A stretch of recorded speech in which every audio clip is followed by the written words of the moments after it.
돈을 버는 다양한 방법, 재테크 기사와 돈 되는 정보로 투자의 기준을 제시해주는 재테크 노하우 머니쇼 시작합니다.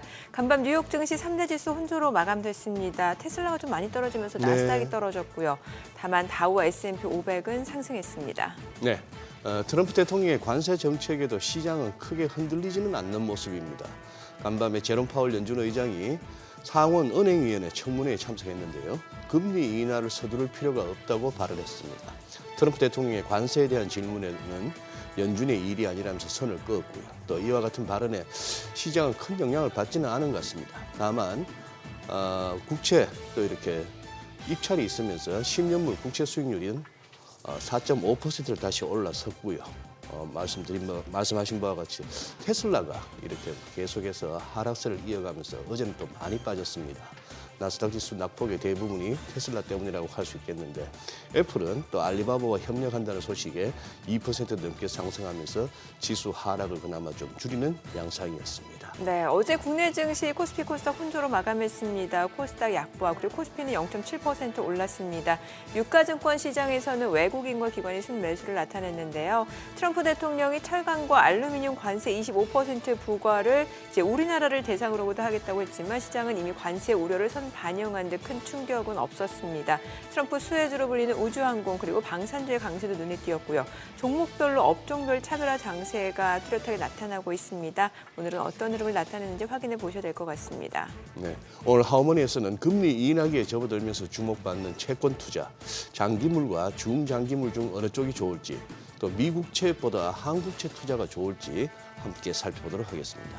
지금 보고 계신 머니쇼는 SBS BG앱과 유튜브에서 실시간 시청이 가능합니다. 더 많은 국내 주식 정보 받아보실 분들은 카카오톡 채널 머니랩 추가하시기 바랍니다. 그럼 먼저 빠르게 돌아가는 글로벌 증시 상황부터 정리해 볼까요? 최주연 아나운서 소식 전해주시죠. 굿모닝 마켓입니다. 뉴욕 증시는 연일 버티기 장세를 보이고 있습니다. 어제 트럼프 대통령이 철강과 알루미늄 제품에 25% 관세를 부과한 데 이어서 오늘 파월 의장이 금리 인하를 서두를 필요가 없다고 밝혔지만 시장은 큰 움직임을 보이지 않았습니다. 이미 예고된 악재는 악재로 받아들이지 않는 모습입니다. 간밤 마감 상황 보면 다우지수와 S&P 500 지수는 각각 0.28%, 0.03% 올랐고요. 나스닥 지수는 홀로 0.36% 내렸습니다. 어제 강세를 보였던 시총 상위 종목은 대부분 빠졌습니다. 다만 애플만 홀로 큰 폭으로 올랐는데요.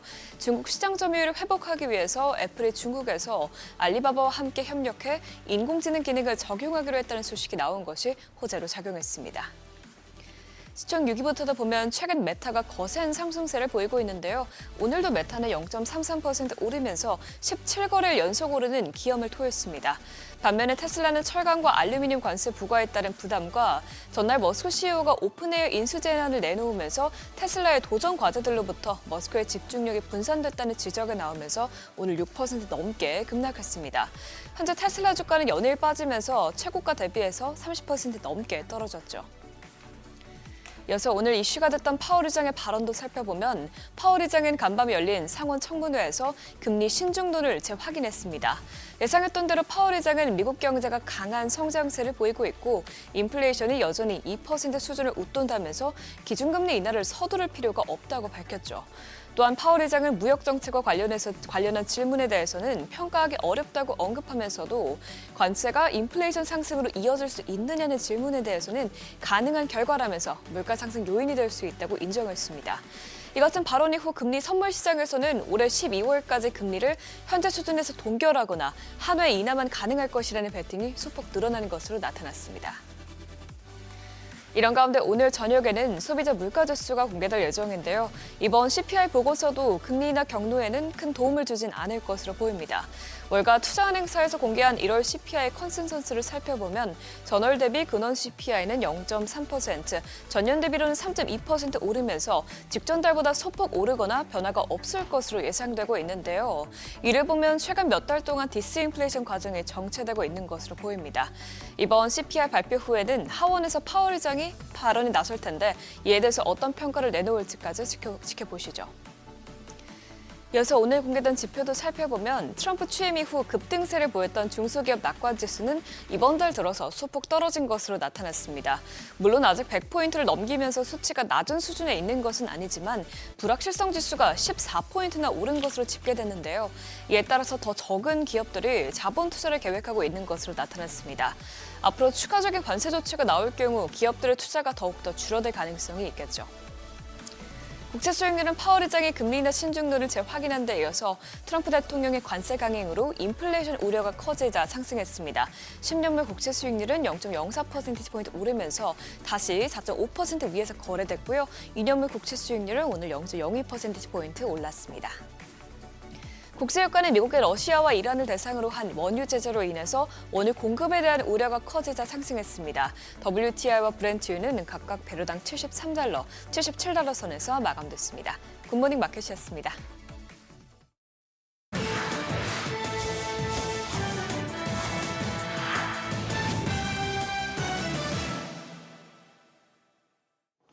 중국 전기차 공룡 비야디가 전국민 자율주행 시대를 선언했습니다. 자율주행 시스템이 더는 가질 수 없는 사치품이 아니고 안전벨트와 에어백처럼 필수 도구가 됐다며 저가 모델을 포함한 거의 모든 차종에 무료로 제공하기로 했습니다. 기존에는 우리도 4천만 원 이상 모델에만 자율주행 기능을 탑재해왔는데 이제 1,000만 원 초반대 모델까지도 추가 비용 없이 이용할 수 있도록 할 방침인데요.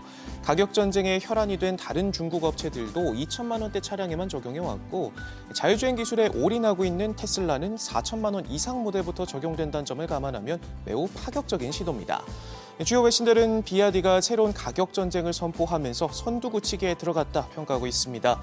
월스트리트저널은 중국에서 아직 출시 승인도 받지 못한 테슬라가 비야디의 시장을 내주고 있다 지적하면서 테슬라의 자율주행 후광이 약해질 것이라는 평가를 내놨고요. UBS는 장기적으로 중국 자동차 제조사들이 인텔리전스 혁신을 이끌고 또 이를 대중화하고 있다고 봤습니다.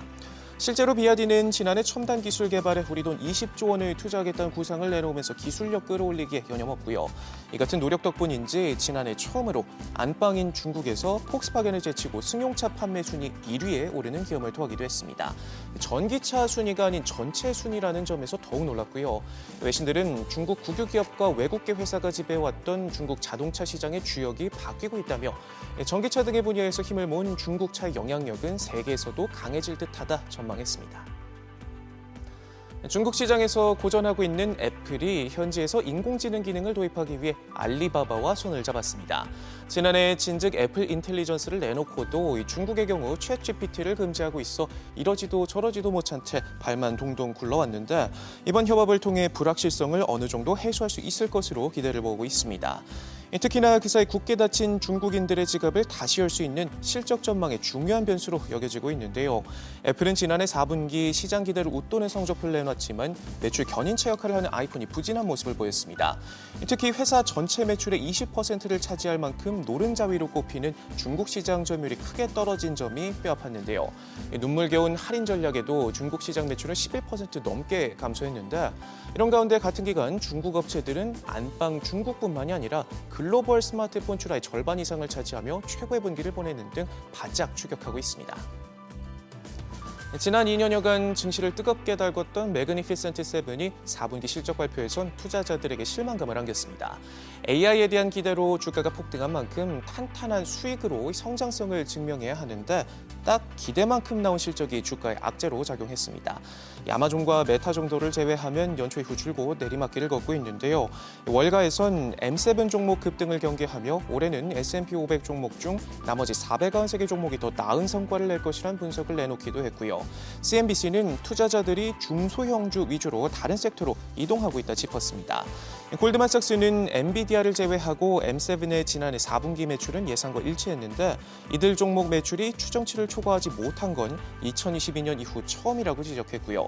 일각에선 대폭 높아진 밸류에이션이 M7 노출도를 줄이는 걸 고려할 시점이라는 신중론도 제기되고 있습니다. 실제 뉴욕 증시에선 투자금이 기술 섹터에서 금융과 부동산으로 옮겨가는 모양새인데요.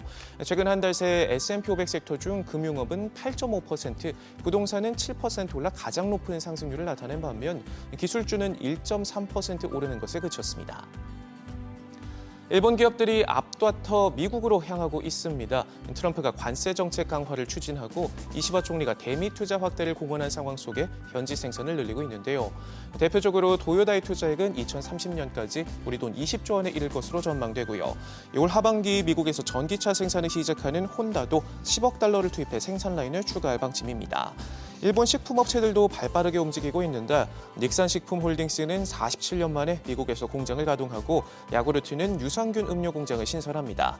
또 큰손 소프트뱅크는 오픈 AI 오라클과 함께 미국 AI 인프라 구축을 위해 5천억 달러, 우리 돈 700조 원을 들여 새로운 AI 기업 스타게이트를 설립한다 발표하기도 했죠. 일본은 2023년까지 5년 연속 대미 투자액이 가장 많은 나라였는데 일본계좌의 신문은 엔화 가치 하락과 노동력 부족이라는 역풍을 피해 채산성을 얼마나 확보할 수 있을지가 관건이라며 관세를 거래 재료로 사용하는 트럼프 정권의 통상 정책에 따라 기업 공급망을 둘러싼 불투명함이 더욱 심해지고 있다고 평가했습니다. 지금까지 글로벌 비즈였습니다. 어제장에서 이슈가 있었던 업종 살펴보는 기업 이슈 시간입니다. 어제 방산주가 힘을 받았는데요. 트럼프 행정부에서 로봇주와 함께 수혜를 받을 종목으로 계속 꼽혔었죠. 또 최근 트럼프 대통령이 일론 머스크 테슬라 CEO이자 미국 정부효율부 수장에게 교육부에 이어 국방부를 다음 구조조정 대상으로 삼으라 할 것이라고 밝혔습니다. 이에 따라 트럼프 행정부가 국방과 해군 또 함정 쪽으로 더 큰 투자와 정책 방향을 결정할 거란 판단이 나오고 있습니다. 또 그런 가운데 한화 에어로스페이스가 역대급 실적을 냈습니다. 전년 대비 매출액과 영업이익이 각각 43%, 190% 증가하면서 2년 연속으로 최대 실적을 경신했는데요. 올해 방산 매출이 20% 이상 증가할 것으로 예측하면서 또한 하나오션의 지분 추가 확보로 사업 시너지를 낼 것으로 전망했습니다. 이에 관련주 같이 뛰었는데 마감 상황 보면 기산텔레콤이 상한가 기록했고요. 호재 있었던 한화에어로스페이스 20.58%, RF 시스템즈가 17% 넘게 올랐고 파이버프로 14% 넘게 올랐고 제노코도 11.81% 상승 마감했습니다. 양자 암호주도 시세 분출했습니다. 정부가 양자 과학기술과 관련한 산업 육성을 위해 올해 2천억 원에 육박하는 전용 예산을 편성하고 신규 사업과 과제를 본격 추진합니다. 이를 통해 10년 후 3천조 원에 이를 것으로 전망되는 양자 컴퓨팅 시장에서 미국, 중국과 함께 한국이 글로벌 3강에 오르겠다는 구성입니다. 또한 산업통상자원부와 산하연구기관 그리고 메가존 클라우드를 비롯한 디지털 기업도 양자기술 산업화 촉진을 위한 정부 정책 수립을 위해 머리를 맞대는데요. 이를 통해 양자기술을 산업 현장에 적용할 실질적 방안을 논의하고 인프라 확충과 인력 양성 등을 아우르는 정책의 기본 틀도 논의할 예정입니다. 마감 상황 보면 ALT 19% 넘게 올랐고요. QSI 8.55%, 바이오로그 디바이스가 7.63% 올랐고 한울소재과학 4.34%, KCS도 2% 가까이 시세 분출했습니다. 2차 전지주가 연이어 좋은 흐름 보였는데요. 오늘은 전고체가 아닌 장비 관련주가 힘을 냈습니다. 우선 현대차가 꿈의 배터리인 전고체 배터리의 자체 생산을 위한 파일럿 라인을 개시한다는 소식이 오늘도 호재로 작용했는데요. 이로 인해 유일에너테크의 주가가 크게 뛰었는데 현대차의 전고체 배터리 조립 장비를 단독으로 수주한 이력이 있어 수혜가 기대됐습니다. 또한 삼성전자가 유리기판에 진출한다는 소식도 여전히 모멘텀으로 작용했는데요. 이와 관련해선 2차 전지와 반도체 장비 전문 기업인 나인테크가 유리기판용 장비 생산을 위한 기술 개발과 테스트를 완료했다고 밝히면서 주가가 급등했습니다. 마감 상황 보면 호재 있었던 유일에너테크와 나인테크가 상한가 기록했고요. 한빌레이저 16.32%, HP 테크놀로지가 10% 넘게 올랐고 자비스도 10.35% 상승했습니다. 마지막으로 제약주도 강세 보였습니다. 개별 기업 호재가 많았는데요. 먼저 폴라리스 AI 파마가 폴라리스 오피스와 협력해 도메인 특화 AI 모델 개발에 본격적으로 착수하면서 실적 개선 기대감에 주가가 반영됐습니다.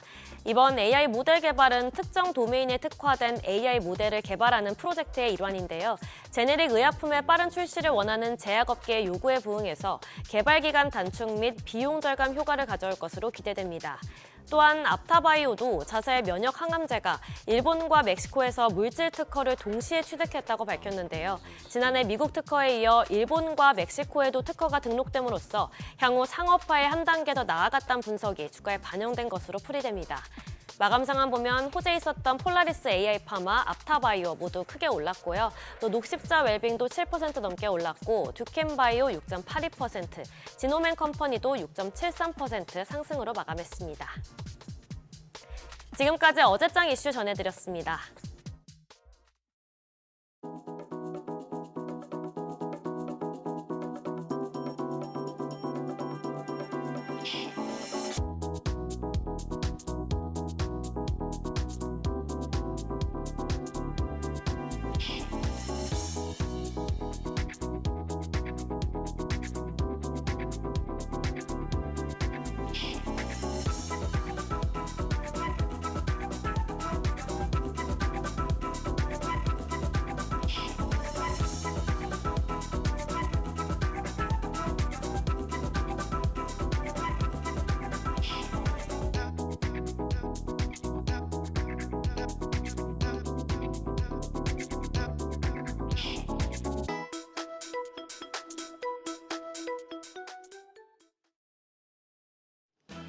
코스피가 3거래일 만에 반등에 성공했습니다.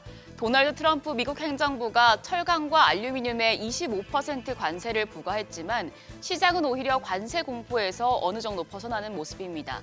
이제는 코스피가 관세 이슈에 내성이 생겼다는 평가까지 나오고 있는데요. 하지만 방심은 금물입니다. 반도체와 자동차 산업도 관세 부과 검토 리스트에 오르면서 한국도 점차 영향권에 들고 있기 때문입니다. 그럼 어제장 복귀하면서 오늘장 투자 포인트 체크하겠습니다. 코스피는 어제 0.7% 올랐고 코스닥은 약보합이었습니다. 미국의 철강과 알루미늄에 대한 관세가 3월 12일부터 발효되는 점에서 협상을 위한 기간이 충분하고 이미 시장의 관세 리스크가 선반영됐다는 점에서 우리 시장 충격은 없었습니다. 오히려 불확실성이 해소되면서 외국인이 매수에 나선 모습이었습니다. 어제는 외국인 현선물 시장에서 모두 순매수했는데요. 유가증권 시장에서는 1,400억 원 넘는 매수 우위였습니다. 기관도 2,400억 원 넘는 사자세를 기록했습니다. 개인만 홀로 5천억 원 가까이 팔아냈습니다. 코스닥 시장에서는 메이저 수급주체 모두 매모를 내놓으며 지수를 압박했습니다. 외국인이 180억 원 매도 우위를 기록했고 기관도 300억 원 넘는 팔자 포지션 취했습니다. 개인만 홀로 700억 원 순매수했습니다.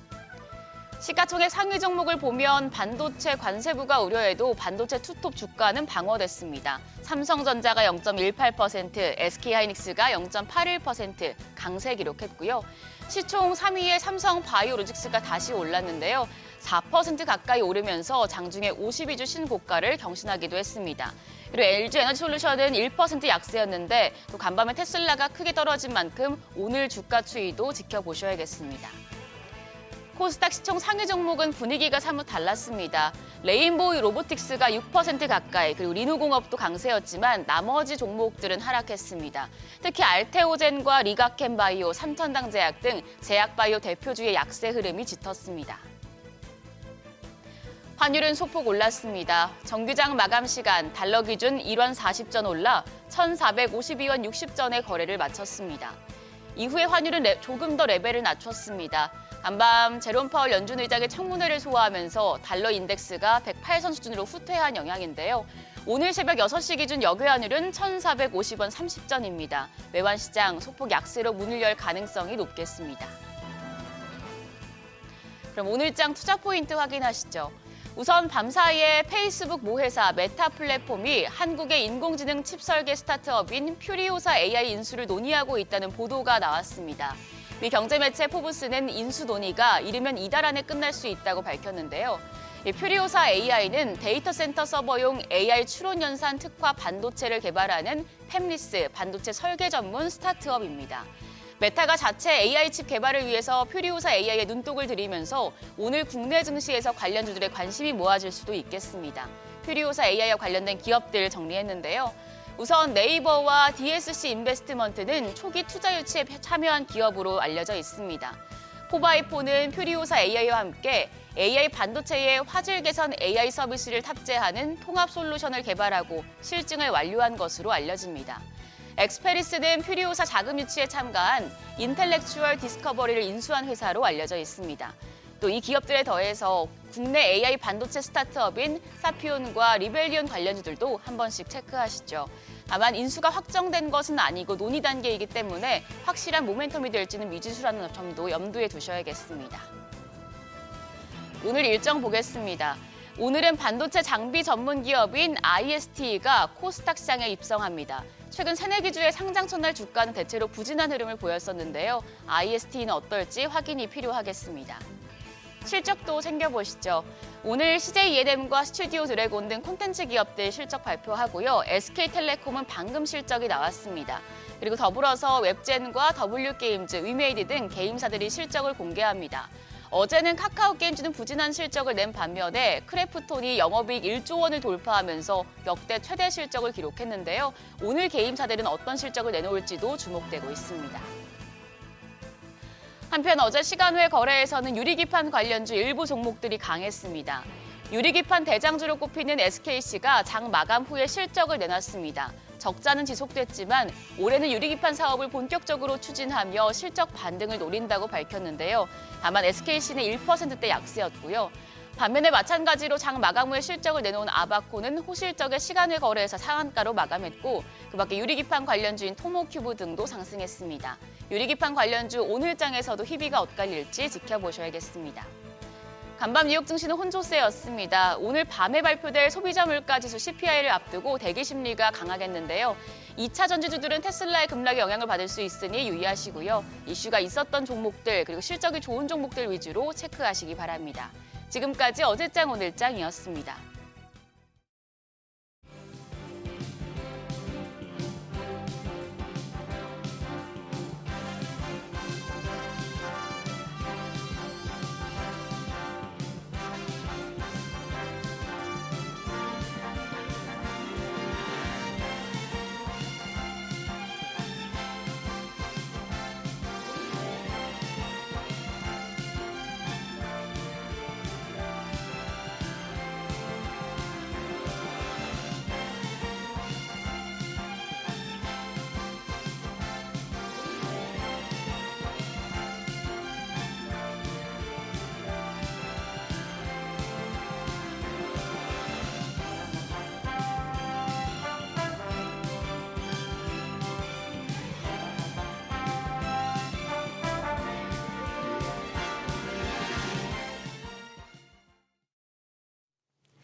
네, 현재 시각 8시 23분 향해 갑니다. 지금 보고 계신 머니쇼는 SBS 비즈앱과 유튜브에서 실시간 시청이 가능합니다. 특히 SBS 비즈앱 다운받으셔서 시청하시면 다양한 정보 확인해 보실 수 있고요. 또 국내 주식 정보 원하시는 분들은 카카오톡 채널에서 머니를 검색하셔서 친구 추가하시기 바랍니다. 제롬 파월 연준 의장 상원 의원에서 발언이 있었는데 여기에서 큰 내용은 없었던 것 같아요. 금리나 서두르지 않겠다라는 내용이고. 일단 시장 전체적으로 봤을 땐 테슬라가 좀 많이 떨어지고 있잖아요. 지금 5월에 연속 하락하면서 뭔가 좀 나스닥 하락을 이끄는 분위기인데 일론 머스크 CEO에 대해서 산만하다. 산만하다. 디스트랙트라는 평가가 나오고 있습니다. 왜냐하면 지금 다치 수장이기도 하고 여기다 오픈 AI 인수하겠다라고 하니까 예. 투자자 입장에서는 옛날 트위터 인수 때 시절이 또 생각날 수밖에 없겠죠. 네, 그렇죠. 예. 지금 혹시나 싶어서 체크해 보니까 미국 증시가 전체적으로 다 같이 이렇게 개법 출발했던 게 11월 6일 날 트럼프 대통령의 당선이 확실시되면서부터 이제 전부 그냥 상승도 아닌 개법해서 급등 그 이후 쭉 올라왔는데 그러면 테슬라도 마찬가지였고 그전에는 그러면 얼마였길래 싶어서 레벨을 보니 272불입니다. 헉 싶은 레벨인데요. 네. 이게 이제 400불 공방을 하던 저는 우리 국내에서 스와케미를 가장 많이 갖고 계신 테슬라하고 엔비디아는 테슬라 400불, 엔비디아 140불 그 기준으로 살피고 있는데 네. 거기를 몇 번 위는 올라갔어도 거기를 확실하게 올라서지는 못하는 가운데예요. 그래서 보니 272불 여기를 갖다 수차례 막히기도 하고 공방이 있었던 그 레벨에서 훅 뛰어 올란 이후에 테슬라가 왔기 때문에 지금 혹시 저기까지 빼려나 싶은 생각도 있을 만큼 조금 테슬라는 지금 좀 상당히 좀 이렇게 테슬라 갖고 계신 분들로서는 좀 뭐 긴장을 해야 될 것 같습니다. 미국 주식 가지면서 긴장 안 한 지가 몇 년 됐잖아요. 어지간하면 뭐 그거하고 했는데. 아니 근데 이건데 메타는 또 17거래일 아우, 연속 대단하네요. 상승이에요. 또 예. 애플도 뭐 조용히 계속해서 올라가고 있는 상황이고. 예. 인텔도 많이 올랐다면서요. 네, 인텔 간밤에 6% 올랐는데 뭐 지금 벤스 부통령이 미국에서 가장 정교한 인공지능 하드웨어를 생산할 수 있게 하도록 하겠다. 이런 얘기를 했단 말이죠. 그러니까 뭐 네. 인텔도 올라가고 네. 글로벌 파운드리사도 올라가고. 아까 글로벌 비즈에서도 소개했습니다만 예. 비아디 같은 데서는 뭐 저가 모델에도 자율주행 무료로 그냥 장착시켜주겠다 이런 식으로 덤벼대니 네. 중국이 저렇게 나오면 참 다들 힘듭니다. 그러니까 이제 천하의 테슬라 테슬라도. 주주 입장에서는 좀 일론 머스크가 좀 사업에 집중을 했으면 좋겠다라는 생각을 할 수도 있을 것 같아요. 여기저기서 지금 치고 들어오잖아요. 그래, 예. 그러네요. 네. 네. 오늘 바로 모셔보도록 네. 하겠습니다. 디멘전 투자자문 투자부문 송재경 대표님 함께합니다. 어서 오세요. 안녕하세요, 대표님. 오늘은 송 대표님 나오시는 날이라서 저 나름대로 물어볼 거 막 준비 많이 했습니다. 막 궁금한 것도 많고. 이제 트럼프 대통령 취임 이후, 즉 트럼프 2기 출범하고 3주도 이제 채우고 벌써 이제 이틀이 더 지나고 있습니다. 한번 이렇게 그 사이에 세계 증시도 한번 좀 짚어도 주시고 네. 좀 한번 전체적으로 한번 판을 한번 두루두루 한번 짚어 한번 주시죠. 어떻게 돼가고 있는지. 1차적으로는 아까 트럼프, 그러니까 11월 6일 얘기하셨잖아요. 네네. 제가 지난주인가쯤에 말씀드렸던데 그 트럼프 축하 랠리는 원점으로 되돌아왔다. 그랬죠. 일단 그 말씀을 한번 드렸는데 예. 그게 그 말이 끝나자마자 트럼프의 뭐랄까 역습, 트럼프 2.0 관세가 이제 본격적으로 네. 이게 불과 이제 일주일하고 조금 더 지났거든요. 예, 그래요. 근데 지금 느낌은 거의 한 달 넘게 지금 뭐 터지는 일들이 뭐 그냥 날이면 날마다 어마어마하게 지금 터지고 있어서 근데 확실한 거는 더 독한 트럼프가 돌아온 거는 맞는 것 같고요. 네. 트럼프 1.0 때는 사실 이런 표현 있지만 어리버리했거든요. 왜냐하면 어리버리. 왜냐하면 자기가 대통령 될지도 모르고 자기를 보좌해줄 캐비넷도 제대로 되지 않은 상태에서 왔는데 이번에는 소위 트럼프 당선이 확정된 이후에 2달 동안 열심히 말하라고 해서 열심히 인터뷰도 하고 네. 순위도 다 매겨놓고 그래서 1번 후보가 아웃되면은 2번, 3번 이게 다 준비가 돼 있었던 걸로 알려져 있거든요. 그래서 바로바로 나오고 그래서 결국은 본인이 그러니까 짧게 보면 4년, 냉정하게 보면 2년 안에 해야 될 일들을 다 우선순위를 정해놓고 거기에 필요한 인재들을 다 적재적소에 이미 지금 다 올려다 놓은 상황이기 때문에 그렇게 놓고 보면 시장에서는 그러니까 트럼프는 상당히 단단한 준비를 하고 들어왔는데 반면에 시장은 트럼프 1기 때의 기억에 맞춰서 지금 플레이복을 돌리고 있다. 그래서 지금 말씀 주신 대로 지금 트럼프 관세가 계속 발표가 되고 있고 그러니까 소위 쥐락펴락하고 있는데 시장은 이거는 결국 다 해결될 거야. 우리 일기 때 봤잖아. 이런 생각을 가고 지금 가격에다가 전가를 안 하고 있어요, 사실은. 그러니까 지금 보면 첫 번째 차트를 열어봐 주시면 지난 한 주간 동안 그 트럼프 그러니까 멕시코, 캐나다 25%, 중국 10% 발표하고 뭐 중국과 유예가 있긴 했지만 이런 큰 변동성이 있었으면은 트럼프 일기 때는 시장이 전반적으로 한 2, 3% 한 주간 빠지고 시작했거든요. 네. 근데 이번엔 보시면 거의 주가가 안 빠졌어요.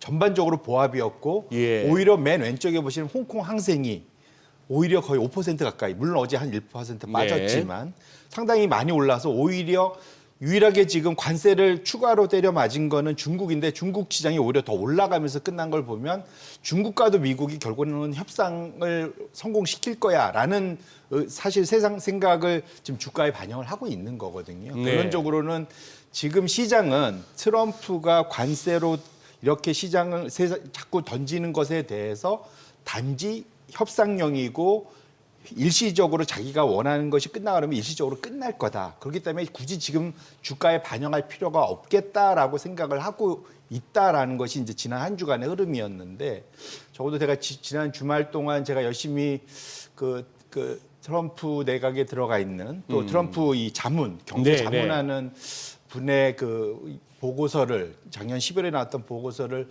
그 주말 동안 내내 그거 보느라고 그 시간을 다 썼거든요. 누구 말씀하시는 스티브 미란이라는 그러니까 미국의 백악관의 경제자문위원장. 예. 예, 상당히 중요한 위치죠. 그러니까 소위 트럼프 관세 정책, 통화 정책의 그분 경제학자 아닙니까? 그렇죠. 하버드 출신이에요. 네네네. 그래서 그러니까 소위 그 이론적 배경을 어허. 이제 제공하는 예. 사람이다. 트럼프 일기 때도 재무부 고문하면서 네. 이미 한 번 있었었거든요. 그래서 그렇게 놓고 본다면 지금 오늘 쭉 해야 될 얘기는 트럼프 관세가 시장에서 기대하고 예상하는 일시적이고 협상용만으로 그치지 않고 이것은 상당히 영구적으로 상당히 높은 수준으로 트럼프 정부가 이기는 생각하고 들어온 거다라는 결론을 낼 수밖에 없겠다 이렇게 말씀을 드립니다. 그 말씀은 지금 보여주시다시피 저렇게 시장은 아직까지 트럼프 관세 정책이 자산 시장에 미칠 부정적인 영향을 아직까지 제대로 프라이싱하지 않고 있다 이렇게 보시는 거네요. 맞습니다. 그러니까 왜냐하면은 시장의 예상이 맞다면, 시장의 예상이 기대하는 대로 맞다면 이거는 협상용으로 그냥 위협용이지. 네. 예를 들면은 총을 들이대긴 했지만 쏘진 않을 거라는 거거든요. 네. 근데 지금 트럼프 저 스티브 미런의 보고서를 보면 네. 많이 쏘겠다는 얘기거든요. 쏠 수도 있다. 그럼요. 예. 그렇게 실제로 근데 그 이유가 트럼프가 돈이 많이 필요해서입니다. 그래서 어쨌거나 그것 때문에 적어도 일부 채권 시장이나 또 나가서는 금 투자자들 입장에서는 확실하게 뭐랄까 우려를 하는 그런 분야들 그 투자자 무리도 나오고 있다. 그것만은 분명한 것 같습니다. 그런데 저기서 왜 지금 계속해서 첫 번째 저 장표에서 아직 넘어가지를 못하고 있습니다만 캐나다, 멕시코 이미 두드려 맞았고 지금 중국하고 EU가 다음 순서인데 저 친구들 정시가 좋잖아요. 그러니까요. 정신을 못 차린 겁니까? 아니면은 지금 그렇게까지 시장을 갖다가 시장의 저 평가를 우리가 인정을 해줘야 되는 걸까요? 그러니까 제가 말씀드리고 싶은 건 시장은 인정하고 싶지 않은 거고요. 시장은 트럼프를 인정하고 싶지 않은 거고. 그러니까 트럼프가 일기 때처럼 처음에 한번 세게 질렀다가 어. 나중에 면제 뭐 이런 프로세스를 통해서 원상복구 시킬 거야. 예. 라는 생각이기 때문에 그럼 굳이 그 변동성을 그때처럼 할 필요가 없겠다. 일종의 약간 그러니까 뭐 소위 말하면 블러핑이라고 보통 표현하잖아요. 근데 이런 식으로 지금 시장은 평가를 하고 있는데 네. 트럼프 2기에서는 하고 싶은 일들이 많기 때문에 관세 정책에 이렇지만 진심이다. 어허. 이렇게 봐야 될 것 같습니다. 저는 또 금값 앞서서 뭐 네. 이제 금 투자하시는 분들도 이제 트럼프의 이런 정책에 관심이 모아질 수밖에 없다는 말씀 주셨는데 최근에 금값 보면은 지금 뭐 간밤에는 좀 떨어지긴 했습니다만 $3,000 육박하는 상황이잖아요. 예. 예.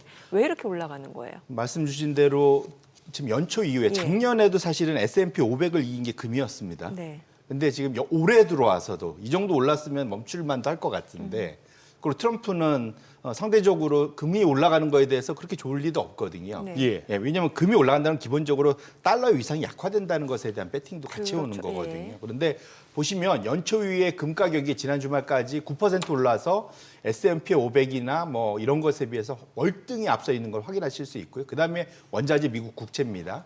근데 지난주 한 주간 그러니까 그 트럼프 관세가 그러니까 위협이 있었던 한 주간도 보시면 지금 금과 국채가 1, 2등을 하면서 전반적으로는 자산군 중에서 금이 일주일 그러니까 한 달 넘게 지속적으로 지금 압도적인 자산군 중에서 높은 수익률을 거두고 있다. 네. 이것이 의미하는 바는 적어도 지금 금을 늘리고 있는 투자자들은 트럼프 관세를 진심으로 받아들이고 그것을 진짜 위협으로 받아들이고 있다라는 측면에서 주식 투자하시는 분하고 지금 금을 늘리는 분들하고는 트럼프 관세를 바라보는 그 시각이 완전히 다른 거다라고 해석할 수 있을 것 같습니다.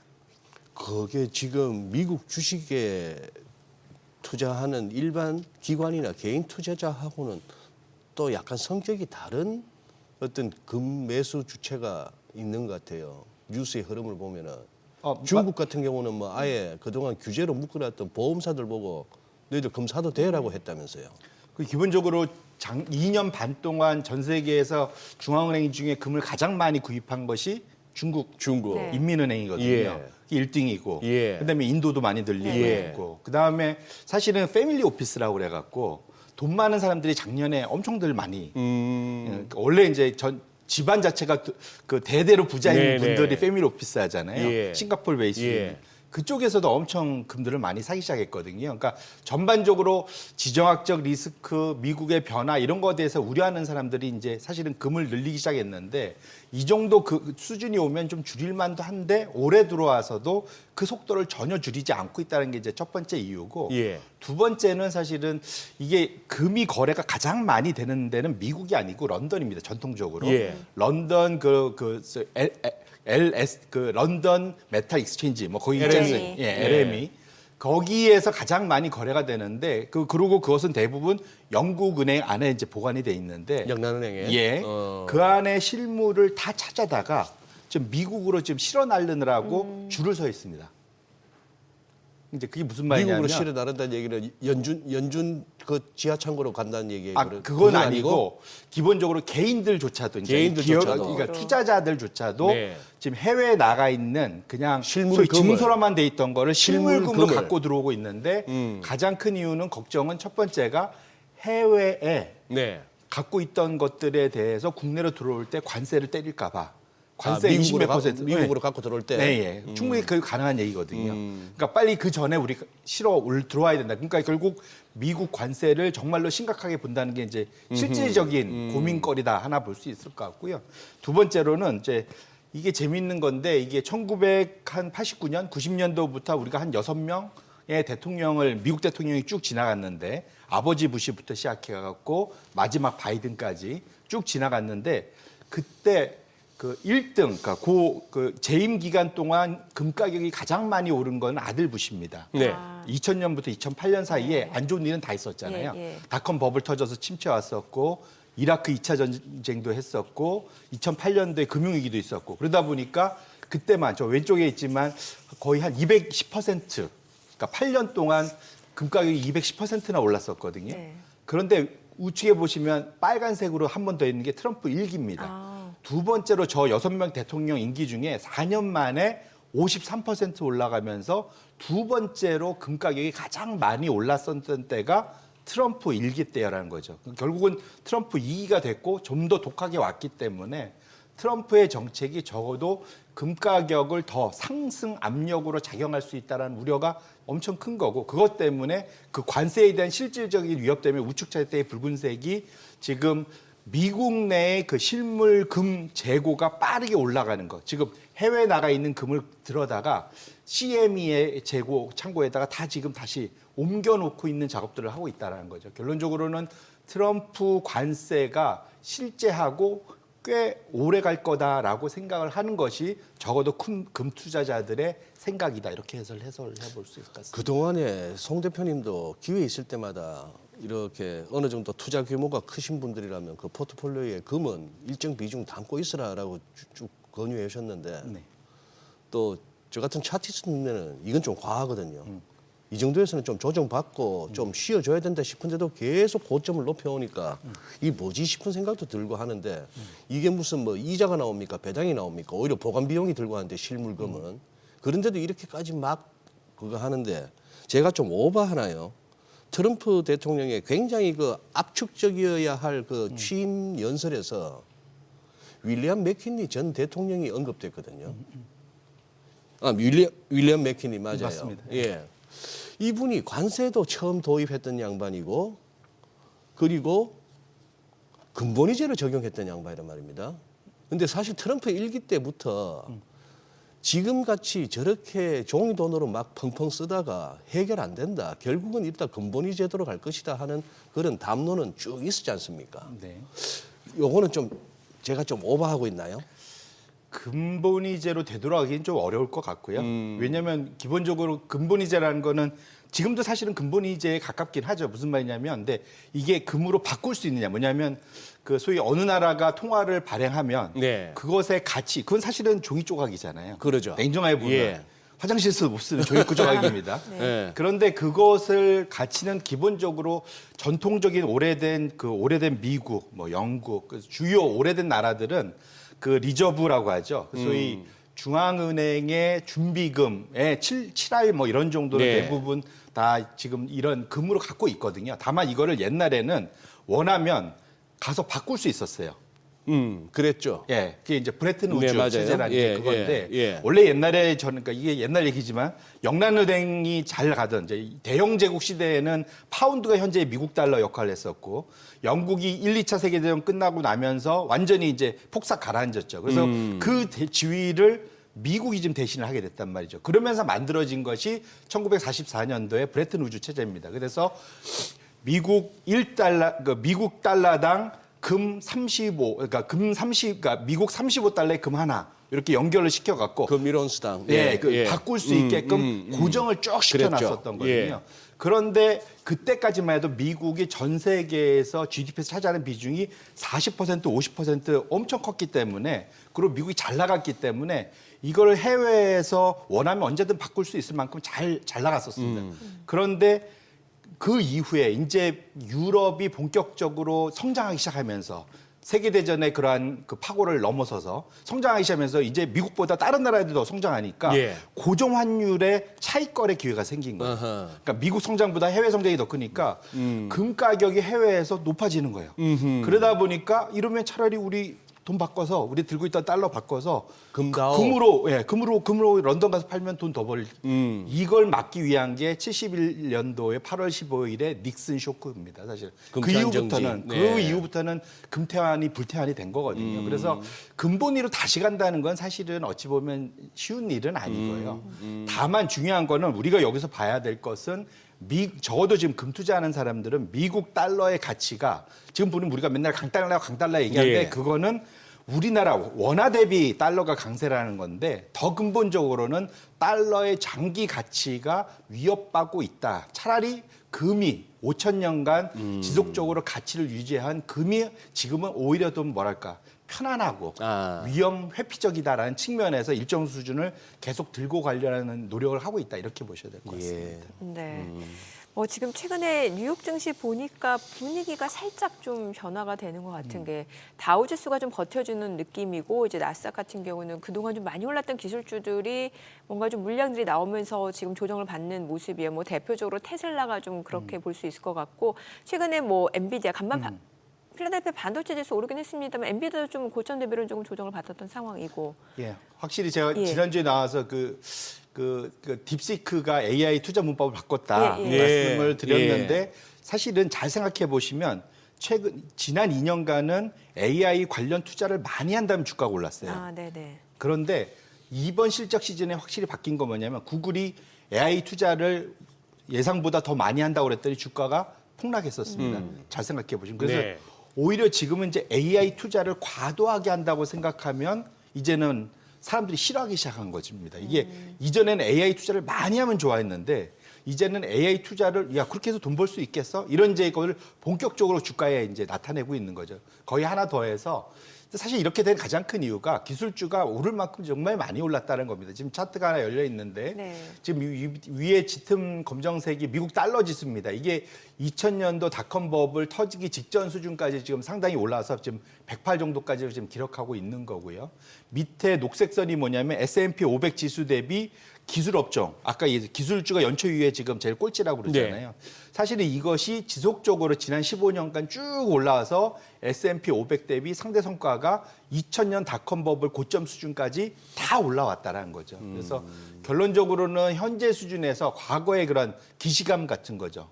이 정도 상황이면 이제는 이제 뭐랄까 이제 판이 좀 바뀌는 아까 지금 보면 493개에 주목하자 뭐 이런 얘기가 똑같은 걸 것 같은데요. 그래서 지금 여기서 기술주에서 올해 추가적으로 더 많은 상승을 기대하기보다는 나머지 종목들에 대해서 기대를 해야 될 그런 시점. 그래서 이제 중소형주로 가고 대형주 안에서도 M7을 제외한 나머지 종목에서 기회를 찾는 흐름이 나타나는 가장 큰 이유가 이제는 여기에 있다. 이렇게 보시고 있고 거기에 지금 트럼프의 관세가 활용점정으로 뭔가 사람들의 심리를 변화시키고 있다. 이렇게 봐야 될 것 같습니다.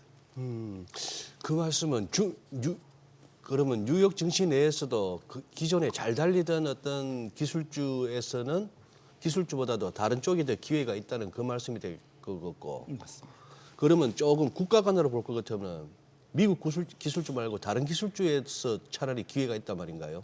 그래서 요즘 중국이나 홍콩이 그렇게 간다고 봐야 되나요? 예, 맞습니다. 그래서 지금 최근 들어서 지난 3년간 미국 기술적 대표하는 QQQ는 엄청나게 올라갔는데 예. 그 지금 중국 기술주를 대표하는 CQQQ라는 게 있습니다. 미국에 상장되어 있는데 차이나 QQQ. 아, 차이나 QQQ. 예, 이름을 거기서 이제 타온 거죠. 예, QQQ에서. 그래서 그거는 사실은 상대적으로 요즘에 살짝 이제 올라오고 있거든요. 그런데 미국이 저렇게 반도체나 이런 걸 때리면 중국이 할 수 있는 거는 자국 기업들을 계속 육성해 갖고 자립하는 수밖에 없잖아요. 사실 그걸로 몰아가고 있습니다. 근데 일정 부분 딥시크도 나오고 여러 가지 지금 우리나라 지금 DDR5를 생산할 수 있는 수준까지 지금 미국, 중국 반도체 업체들도 좀 올라오고 있지 않습니까? 예. 이런 식으로 기본적으로 중국의 기업들이 상대적으로는 지금 중국 내에서의 자체 수요를 해결할 수 있는 수준의 기술력까지 올라오고 있는데 주가는 많이 못 올라왔다. 그래서 사실은 미국 지금 나스닥 QQQ에 투자하는 것보다는 중국의 기술주가 상당폭 수혜를 받지 않겠냐는 기대감 때문에 그쪽에 대한 그러한 선호도 뭐 이런 것들도 상당히 좀 늘고 있다. 그렇게 말씀드립니다. 그런데 미국이 지지부진한 와중에 중국이 더 치고 나가고 중국 기술주들이 더 선전해버리면은 화가 나서라도 진짜 세게 때릴 것 같은데요. 관세든 뭐든. 예, 근데 뭐 이건 제 주가 이슈보다는 사실은 그러니까 이거는 결국은 그 트럼프가 하고 싶은 거는 트럼프가 자기가 한 것 중에 가장 큰 자랑은 중국을 좀 자기가 제대로 때렸었다는 게 첫 번째고요. 그거 하고.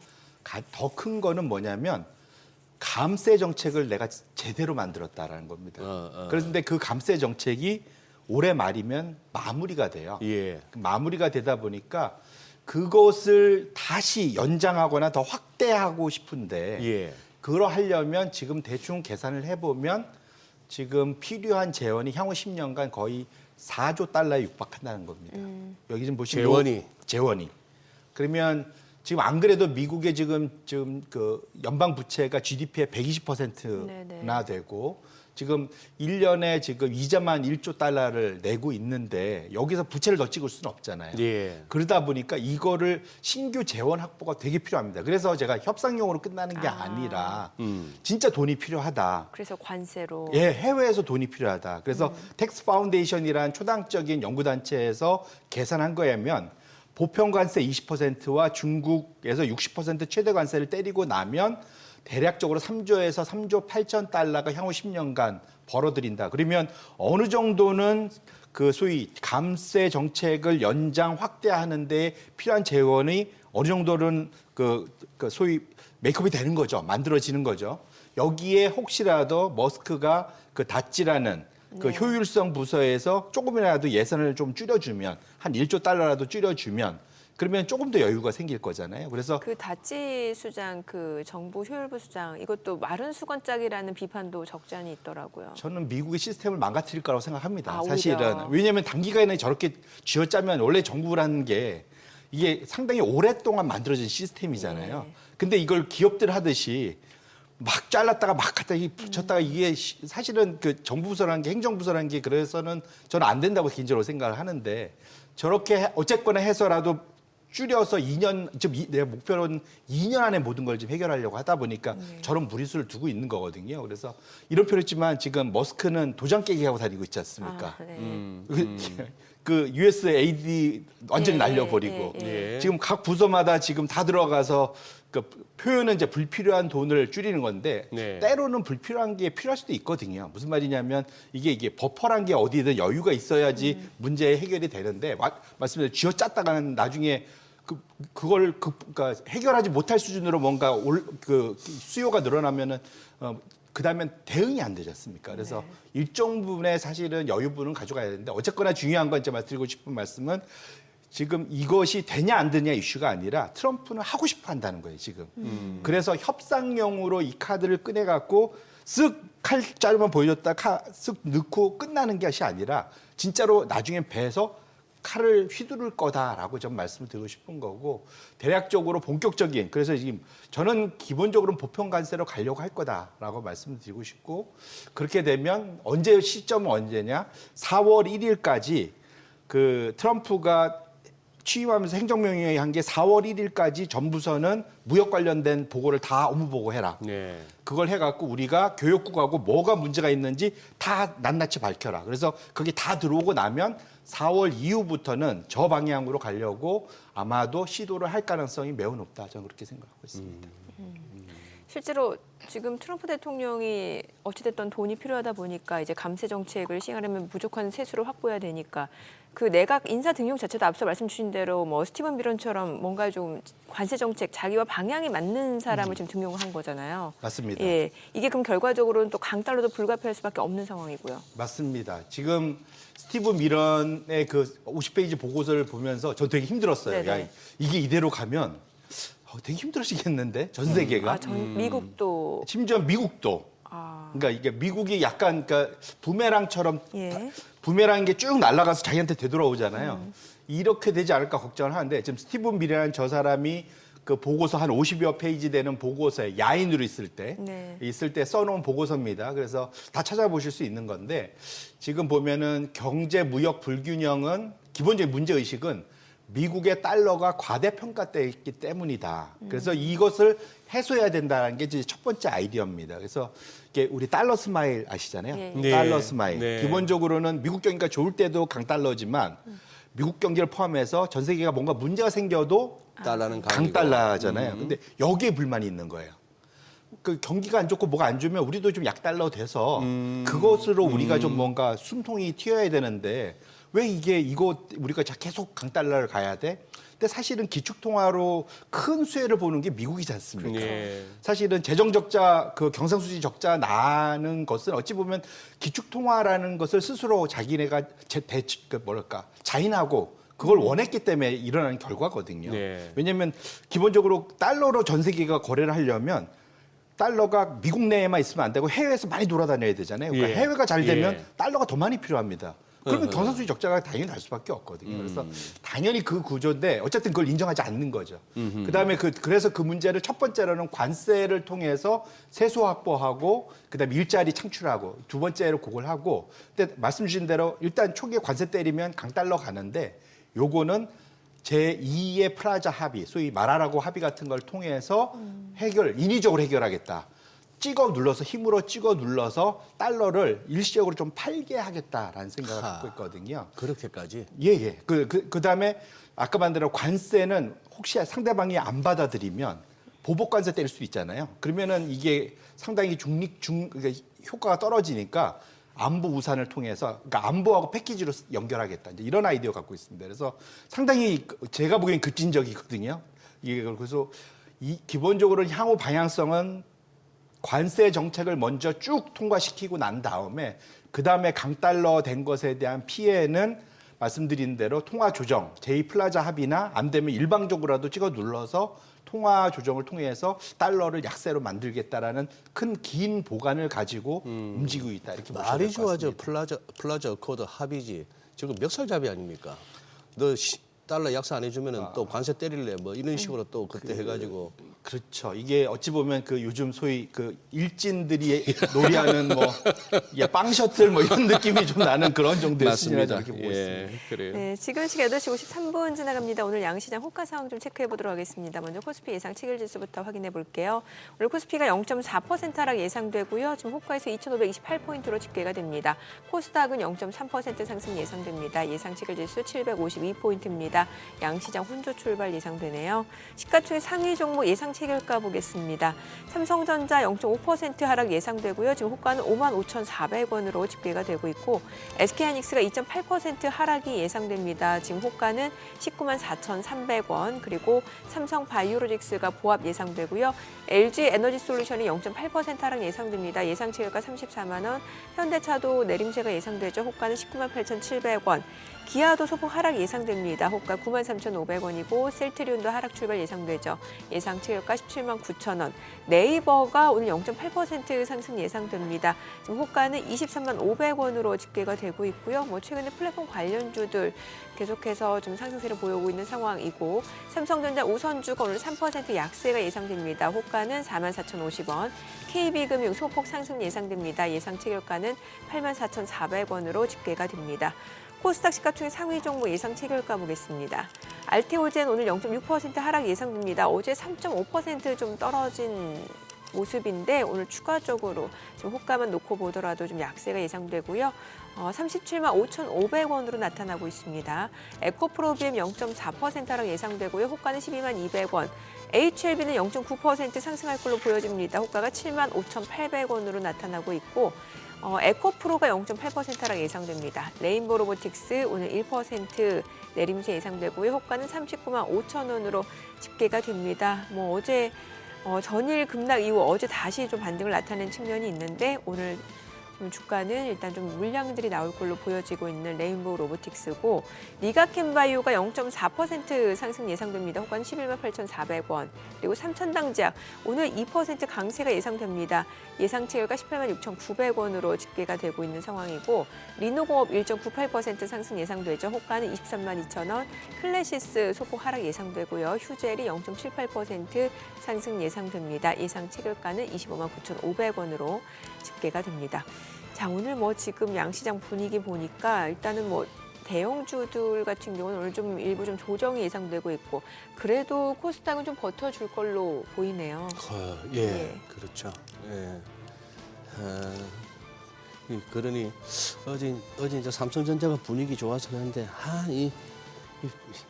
이 선이 뭔지 121선을 참 코스피는 굉장히 힘겹네요. 오늘은 또 여기 이제 약간 저항을 느끼는 그런 상황이 되겠고, 자, 또 뭐 우리야 또 그렇게 피해가면 되죠. 뭐 지수가 중요합니까? 업종 종목 잘 고르십시오. 이렇게 그렇죠. 하면. 요즘에 시장 자체는 전반적으로 좀 상단도 좀 막혀 있는 박스권이잖아요. 예, 그래요. 미국도 엄밀히 보면은 좀 박스권입니다. 그렇죠. 예. 미국도 엄밀히 보면 박스권인데 어제 저 다우지수 그 애플하고 코카콜라가 그 지탱한 거 보세요.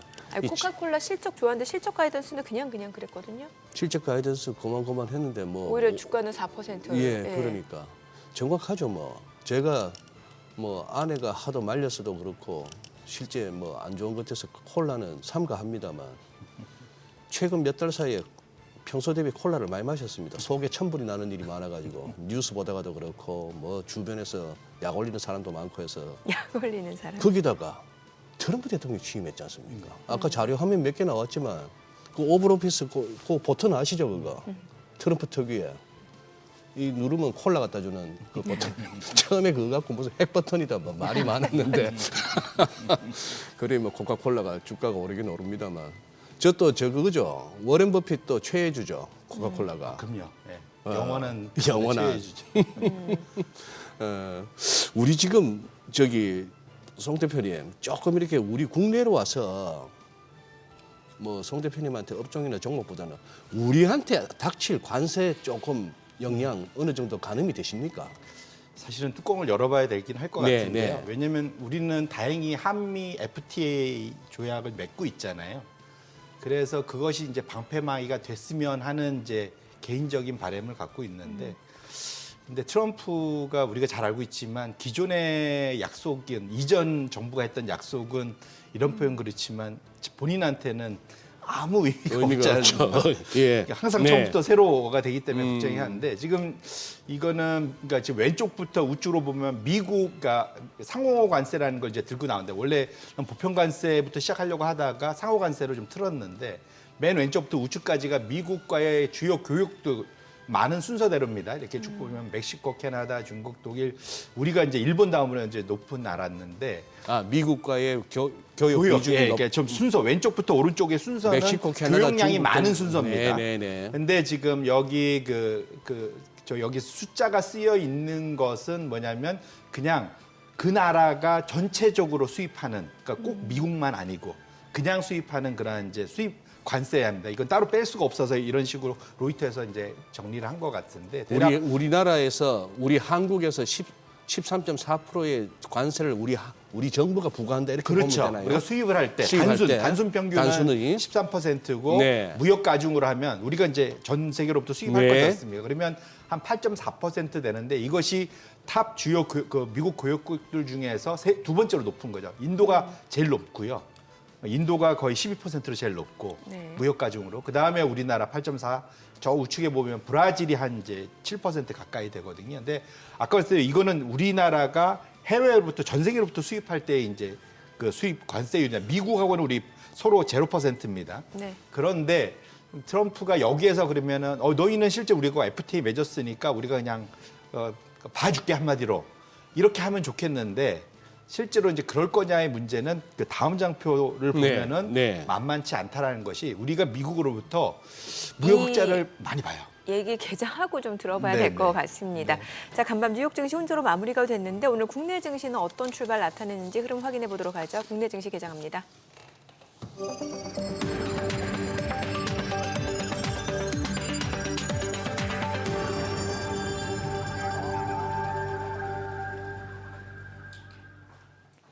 네, 2월 10일 수요일 국내 증시 개장했습니다. 간밤 제롬 파월 연준 의장 발언이 있었습니다. 금리 인하를 서두를 필요가 없다라는 발언을 했고 시장에 미치는 영향은 그렇게 크지 않았는데 10년물 국채 수익률이 4.5%를 넘어서면서 약간의 좀 경계 심리가 있었던 것 같습니다. 기술주 내에서는 종목별로 희비가 엇갈리는 분위기였고 메타가 17거래 연속 상승했고 애플도 올랐고 인텔도 많이 올랐습니다. 이 가운데 테슬라는 닷새 연속 하락하는 모습으로 $320 수준까지 내려오는 모습이었고 나스닥 하락을 이끄는 모습이었는데 글쎄요 지금 전반적으로 종목별 차별화 장세가 이어지고 있는 미국 시장 분위기고 국내도 마찬가지인 것 같습니다. 오늘 어떤 출발 나타내는지 지수부터 보겠습니다. 코스피가 지금 약보합으로 2,534포인트, 코스닥도 역시 약보합 748포인트입니다. 시가총액 상위 종목 시초가 보겠습니다. 삼성전자가 오늘 1% 떨어집니다. 55,000원 선, 지금 55,000원을 좀 하회하는 모습도 나타나고 있는 상황이고 SK하이닉스도 1.3% 떨어집니다. 197,000원 선에서 움직임 이어지고 있고요. 삼성바이오로직스가 1.9% 떨어집니다. 1,153,000원. LG에너지솔루션 보합권으로 334,000원. 그리고 현대차 강보합 199,600원이고 기아가 소폭 떨어집니다. 93,500원이고요. 셀트리온도 소폭 하락으로 179,300원. 삼성전자 우선주가 1% 떨어집니다. 44,950원. 네이버가 0.6% 상승하면서 지금 상승폭이 좀 축소가 됐네요. 보합권이네요. 228,500원. KB금융 소폭 하락으로 84,000원에 거래되고 있습니다. 코스닥 시가총액 상위 종목 시초가도 보도록 하겠습니다. 오늘 알테오젠이 1%대 하락입니다. 372,500원에 거래되고 있고 이 거래일 연속 하락 흐름 이어지고 있습니다. 에코프로비엠은 지금 약보합으로 126,600원, HLB가 0.5% 상승합니다. 75,500원. 에코프로가 지금 약보합으로 59,500원이고 레인보우 로보틱스가 0.6% 하락합니다. 396,500원에 거래되고 있습니다. 리가캔바이오가 1% 약세입니다. 116,100원 선에서 움직임이 이어지고 있고요. 삼천당자 오늘 2% 상승하면서 187,000원에 거래되고 있습니다. 자, 그리고 리노공업이 보합이고요. 클래시스 보합으로 53,300원 선이고 휴젤 0.58% 떨어집니다. 256,000원권에서 거래되고 있습니다. 자, 오늘 시장에서 지금 전반적으로 대형주들 지금 하락 흐름 이어지고 있는 가운데 조선주들 오늘 좋습니다. 사실 어제장에서 이제 하나그룹주들 하나 에어로스페이스를 비롯해서 하나오션 이런 종목들의 강세가 좀 이어지는 모습이었는데 오늘 조선주들 흐름 좋습니다. 지금 보시게 되면은 하나오션이 3.7% 상승하면서 65,700원에 거래되고 있는 모습이고요. HD 한국조선양도 2% 상승 보여줍니다. 226,500원. 그밖에 삼성중공업, HD 현대미포도 1% 안팎으로 상승하고 있고 HD 현대중공업이 5% 강세를 보여주고 있습니다. 323,500원에 거래되고 있습니다. 자, 그밖에 오늘 또 시장에서 특징을 보여주고 있는 섹터 종목들 좀 체크를 해보도록 하겠습니다. 오늘 보게 되면은 글쎄요, 지금 일부 창투사들 움직임이 좀 나타나고 있는데 DSC 인베스트먼트가 지금 상한가입니다. 3,730원 그리고 TS 인베스트먼트도 상한가네요. 1,202원. 그밖에 나우 아이비, SB 인베스트먼트도 17% 그리고 7% 강세를 보여주고 있는 모습이에요. 그밖에 LB 인베스트먼트, 스톤브리지 벤처스 강세입니다. 오늘 일부 창투사들 흐름이 굉장히 좋은 모습이고 이게 글쎄 마켓컬리 상장 이슈 때문에 그런 건지 모르겠습니다만 잠시 후에 제가 좀 자세한 내용을 좀 체크해 보도록 하겠고 지금 오늘 2차 전지 쪽 일부 종목만 올라가고 있는 모습이고 글쎄요. 오늘 섹터별로는 조선 쪽이 움직임 좋고 창투사 같은 경우는 좀 개별적인 이슈가 있는 것 같습니다. 자, 수급 상황 좀 체크해 보도록 하겠습니다. 오늘 유가증권 시장에서는 개인과 기관이 삽니다. 각각 521억 원 순매수, 기관은 208억 원 매수 5위, 외국인이 704억 원 순매도를 나타내고 있고요. 코스닥에서 개인 투자자가 순매수 보여줍니다. 344억 원 매수 우위, 외국인과 기관은 각각 242억 원, 95억 원 매도 우위를 나타내고 있습니다. 환율 체크해 보겠습니다. 간밤에 달러 인덱스 조금 떨어지는 모습이었는데 달러원 환율입니다. 정규장 마감 대비로는 10전 하락한 1,452원 50전에 개장이 됐습니다. 지금 달러 인덱스 떨어졌다 하더라도 지금 전체적으로는 그래도 달러 강세 기조가 이어지고 있는 모습이고 글쎄요, 시장에서는 주도주라고 볼 수 있는 섹터가 그렇게 눈에 띄지는 않고 있는 상황이고 일단은 좀 관망 심리도 좀 짙게 나타나는 것 같습니다. 네. 예. 저는 개인적으로 우리 시장이 잘 강하다는 느낌이 드는데 잘 버텨준다. 잘 버텨주고 예. 저는 오히려 오후에 그냥 뭐가 그렇게 땡겨서 갈지는 모르겠습니다만 지수 양전한다 플러스로 돈다에 저는 베팅하겠습니다. 우리 장 좋으네요. 뭐가 이렇게 은근히 좋을까요, 대표님? 우리나라 뭐가 있죠? 제일 먼저 떠오르는 거는 작년에 워낙 많이 맞았다. 그럼요. 그게 제일 중요하죠. 우리 말고도 펠론 많은데 왜 나만 패냐 이런 느낌. 우리나라는 그리고 기본적으로 외국인들이 많이 안 들고 있지 않습니까? 상대적으로. 그래요. 예. 비중 많이 줄었죠. 예. 그래서 오히려 그러니까 들어오고 싶으면 계속 기회를 보고 있고 환율만 좀 안정되면 좀 더 들어오고 싶어 할 거라고 저는 생각을 하고 있거든요. 예. 그래서 올해를 저는 개인적으로 계속 말씀드렸던 게 미국보다 우리나라가 더 낫지 않겠냐 계속 말씀을 드렸었는데 어쨌든 그렇게 되길 바랍니다. 이게 근데 일단 트럼프 관세가 그걸 어떤 식으로 이제 틀지가 이제 걱정이긴 한데 아까 말씀드리던 거 좀 연결해서 말씀드리면 우리가 이제 미국을 상대해서 돈을 많이 번단 말이죠. 네. 이것이 이제 트럼프한테 큰 빌미를 제공할까봐 걱정을 하는데 보시면은 미국이 이제 그 소위 무역 적자를 보는 순위를 보면 1위가 당연히 중국입니다. 그래서 네. 거의 작년 기준으로 보면 한 32%, 총 적자의 한 32%, 그 전에는 38% 이런 정도 수준까지고요. 순서가 그다음 멕시코, 유럽연합, 베트남 이 순으로 쭉 가는데 우리나라가 한 7위, 8위 사이에 있어요. 그래서 우리가 한 5% 전후의 비중을 지금 차지하고 있는데 결론적으로는 순서대로 지금 트럼프가 그러니까 자기네들이 무역 적자를 보는 나라로부터 당연히 관세 수입을 더 많이 가져가고 싶어 할 거지 않습니까? 좋은 빌미는 무역 수지 불균형을 정상화시킨다는 좋은 또 미국 나름대로의 또 그러한 논리도 있습니다. 그래서 그렇게 놓고 본다면 적어도 우리 입장에서 미국을 상대로 무역 흑자를 상당폭을 내고 있는데 그냥 쉽게 관세 이 부과의 이런 현재의 상황에서 쉽게 넘어가기는 어렵지 않겠느냐 개인적으로 생각하고 방어를 최선을 다해서 잘해야 정부가 나서서 해야 되겠다 생각하는데 그건 어떻게 해야 될지는 저도 사실은 통상 전문가가 아니라서 그분들이 어떤 아이디어를 계속 좀 내주셔야 될 것 같습니다. 지금 우리 통상 보면 돌아가긴 돌아가겠죠. 이 전국이 이렇게 그거 한 와중에도 공무원들이야 자기 할 일은 하고 있겠죠. 우리나라도 나름 그래도 정부 시스템이란 게 그래도 상당히 오랫동안 만들어져 있는데 믿고 사실은 힘을 실어줘야죠.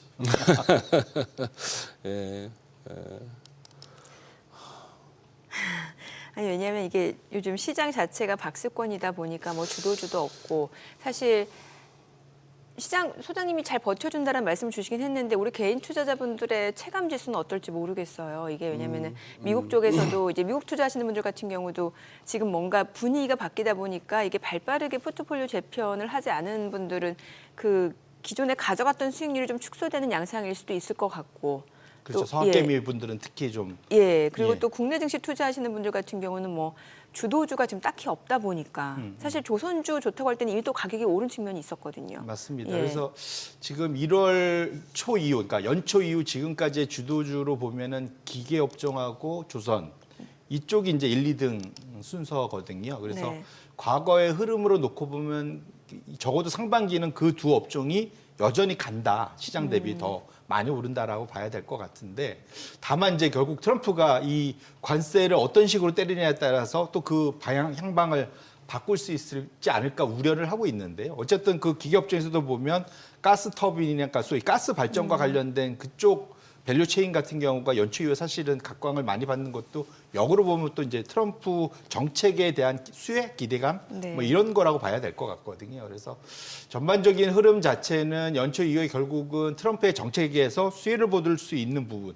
조선도 어찌 보면 트럼프 정책의 수혜 분야라고 볼 수 있는 거지 그렇죠. 않습니까? 그러니까 그 두 정도가 나름대로는 지금 선방을 하고 있는 거고 나머지 분야에서는 업앤다운이 좀 상당히 좀 심해지고 있는 거고 다만 우리가 좀 여전히 봐야 될 거는 미국의 1, 2등 업종이 건강관리하고 금융입니다. 네. 우리나라도 지금 잘 버텨주고 있는 게 건강관리 쪽도 우리가 상당히 최근 들어서 상황이 좋잖아요. 뭐 헬스케어 쪽. 헬스케어 쪽, 예, 쪽이 좋고 그다음에 금융 업종도 잘 버티고 있습니다. 그래서 여전히 지금 미국의 흐름을 놓고 봤을 때 우리나라도 그 분야에 대해서 지속적으로 관심을 가져볼 만하다. 특히 이제 우리나라 은행주나 뭐 관련된 분야는 기본적으로 배당 수익률도 좋고 그 상대적으로 관세에서 좀 떨어져 있잖아요. 즉각적인 피해를 덜 볼 수 있지 않습니까? 그래서 그렇게 놓고 본다면 미국도 마찬가지인 것 같습니다. 그래서 상대적으로는 올해 1, 2등 하는 업종 분야, 그러니까 큰 그림에서 그쪽에서 우리도 지속적으로 포트폴리오를 좀 방어적으로 가져가는 것이 조금 더 편안하게 좀 이 상황을 지낼 수 있지 않을까 저는 그렇게 생각을 하고 있습니다. 네.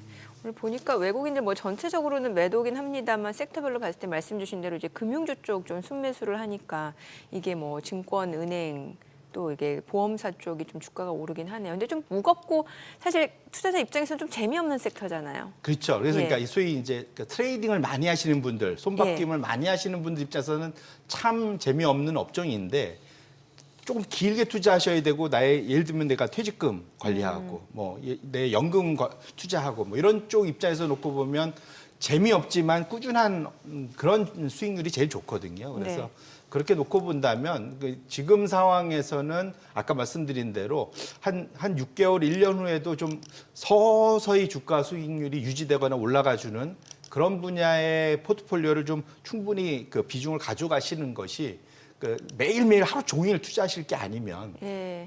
그게 좀 더 마음 편하지 않을까 이렇게 생각하고 있습니다. 사실 뭐 시장에서 이제 증시에서 산전수전 다 겪고 진짜 깡통도 몇 번 차보고 이랬던 분들 중에 이제 트레이딩에 단련된 분들은 은근히 그러세요. 야, 뭐 지수 박스에 갇히든 말든 그날 아침에 딱 보면은 오전에 그래도 하다못해 2, 3%라도 먹고 오후에도 한 번 더 있고 기회가 있는데 그렇게만 하면서 장 나쁘지 않다는 분들도 있으신데 그게 우리 일반적인 개인 투자자들이 다 그 경지에 오르기까지는 너무 힘들잖아요. 그건 저도 못합니다. 그 과정까지 가기에 얼마나 많은 학습 그러니까, 비용을 치렀겠어요. 예. 그렇지만 타고난 분들도 있습니다. 타고난 사람도 있죠. 타고난 네. 사람도 있고 제가 또 어제 하나 느낀 게 뭐 이렇게 좀 또 지방을 다녀올 일이 있었습니다. 뭐 그걸 했는데 친구하고 잠시 이제 시간을 가졌는데 그 친구도 좀처럼 뭐 제가 이런 거 있지만도 이런 쪽을 얘기를 안 하는데 은근히 아들 핑계를 대면서 엔비디아 걱정을 이제 얘기를 끄집어내길래 얼추 단가는 너무 좋아요. 단가는 너무 좋은데 그 단가 좋은 엔비디아를 들고 있으면서도 은근히 이제 어떻게 해야 되나 하는 어떤 눈치를 보는데 저는 그 대목에서 야, 저 매입 단가를 가지고도 저런 고민을 할 것 같으면은 작년 10월, 11월, 12월 국장 탈출은 진영순 할 때 한참 그럴 때 다 정리하고 미국 들어갔던 분들은 지금 고민이거든요. 그렇죠. 그다 레버리지 쓰신 분들은 이 지금 어쨌거나 미국 기술주에 한번 고비가 온 건 분명히 한 것 같아요. 그래서 저도 계속 개인적으로 말씀드리고 싶은 거는 그러니까 영원한 건 없습니다. 영원한 건 없죠. 예, 그리고 아까 우리가 봤듯이 그 차트를 봤듯이 미국 기술주가 S&P 500 대비 거의 닷컴 버블 수준만큼 엄청난 시세를 냈다. 그럼 여기서 뭔가 새로운 게 추가적으로 뭔가 나오지 않고서는 여기서 계속 더 달리기는 쉽지 않은 거거든요. 다만 그 소위 닷컴 버블보다는 밸류에이션이나 이런 것들은 상대적으로 좀 편안한 측면은 있습니다. 근데 어쨌거나 지금 상황 자체를 놓고 보면, 그러니까 우리는 좀 지금보다 더 나아지려고 뭔가 투자를 하는 거잖아요. 네, 그렇죠. 그래서 지금 되게 여전히 뭐 AI 투자나 뭐 이런 거 다 좋은데 기본적으로는 지금 향후 방향성은 좋은데 주가하고 그 실제로 그러한 성과가 그 산업적인 성과가 나오는 데는 항상 갭이 있거든요. 그래서 초기에 엄청나게 많은 걸 반영하고 그 다음에는 실제로 소수가 살아남아서 나중에 성과를 냅니다. 그래서 지금 상황에서는 이제 옥석가리가 들어갈 것 같고 지금 M7을 포함한 미국의 대형 기술주들은 사실은 밸류에이션이나 모르는 것이 상당히 목에 차 있기 때문에 그런 측면에서 놓고 보면 여기에서 마냥 기다리시는 것보다는 아까 말씀드린 지금 좀 아까 재미없는 업종이지만 그런 쪽으로 포트폴리오 좀 다변화하시는 것이 훨씬 더 마음 편하게 투자하실 수 있지 않을까 그렇게 좀. 오늘 창투사가 왜 이렇게 급등을 하는가 했더니 그 이제 메타가 국내 스타트업 퓨리오사 AI를 인수할 것으로 알려져 있는데 메타에서. 예, 근데 이제 그 퓨리오사 AI 같은 경우 이제 DSC 인베스트먼트 쪽도 이제 뭐 투자를 했고 그쪽에 여러 가지 뭐 벤처 캐피탈이라든지 이런 이제 인베스트먼트 쪽에서 투자를 했을 거 아닙니까? 근데 대표적으로 이제 DSC 인베스트먼트가 직접적으로 연관이 있다 보니까 여기를 필두로 해서 이제 관련 종목들의 강세가 나타나고 있는데 제가 이제 여기서 드리고 싶은 말은 이거예요. 지금 메타도 그렇고 메타가 17거래 연속 급등을 했고 자 그리고 뭐 애플도 지금 굉장히 강합니다. 지금 기술주가 다 조정을 받는 건 아니란 말이죠. 그렇죠. 그러니까 여기서 이게 뭐 키 맞추기 흐름일 수도 있고 아니면 이렇게 뭐라고 그럴까 종목별로 좀 차별화 같은 기술주 내에서도 그러니까 분명히 다 기술주가 나쁜 건 아닌 것 같다는 생각이 들거든요. 그러니까 그때 말씀드린 AI 투자의 문법이 바뀐 게 예. 이전에는 돈을 많이 쏟아붓는 회사가 좋았는데 메타도 많이 쏟아붓기는 하지만 자체적으로 소위 그 개발 능력이 있고 그걸 잘 적용한다는 게 첫 예. 번째가 있고 두 네. 번째로는 팔란티나 이런 식으로 AI를 활용해서 뭔가 돈을 버는 회사들로 매기가 빠지고 있고 그다음에 애플 같은 경우는 투자를 그 사이 적당히 잘해왔잖아요. 네네. 그래서 오히려 향후에는 거기에 대한 수혜가 기대되는 이제 확실히 이제 방향이 좀 바뀐 것만은 맞는 것 같습니다. 그래서 말씀드리고 싶은 거는 기존의 AI 하드웨어에서 엄청나게 시세를 냈다면 이게 이제 거의 끝물에 다가오고 있는 것만은 분명한 것 같고요.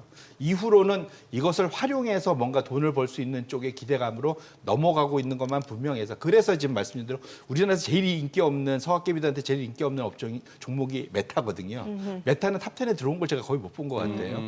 그것도 이제 보면 재미없는데도 주가는 올라가는 이유가 그러니까요.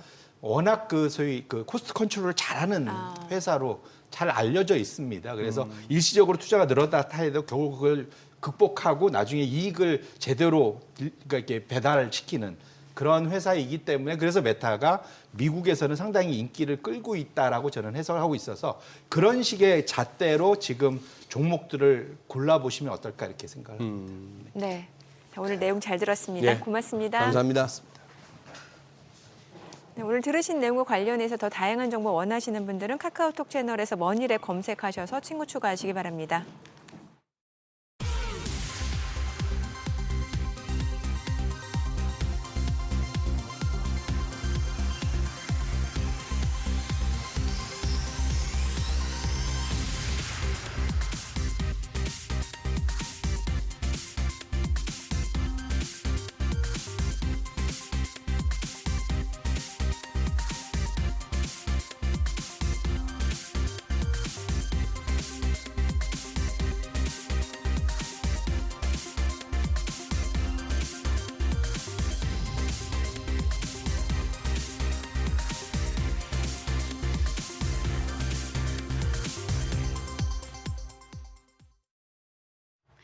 이 시각 시황입니다. 관세에 내성이 생긴 시장이지만 상승 모멘텀이 부재한 상황에서까지 올라갈 수는 없나 봅니다.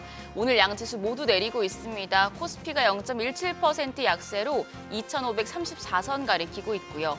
코스닥도 0.43% 내려갑니다. 746선에서 움직임 보여주고 있습니다. 수급 상황 보시죠. 유가증권 시장 매매 동향입니다.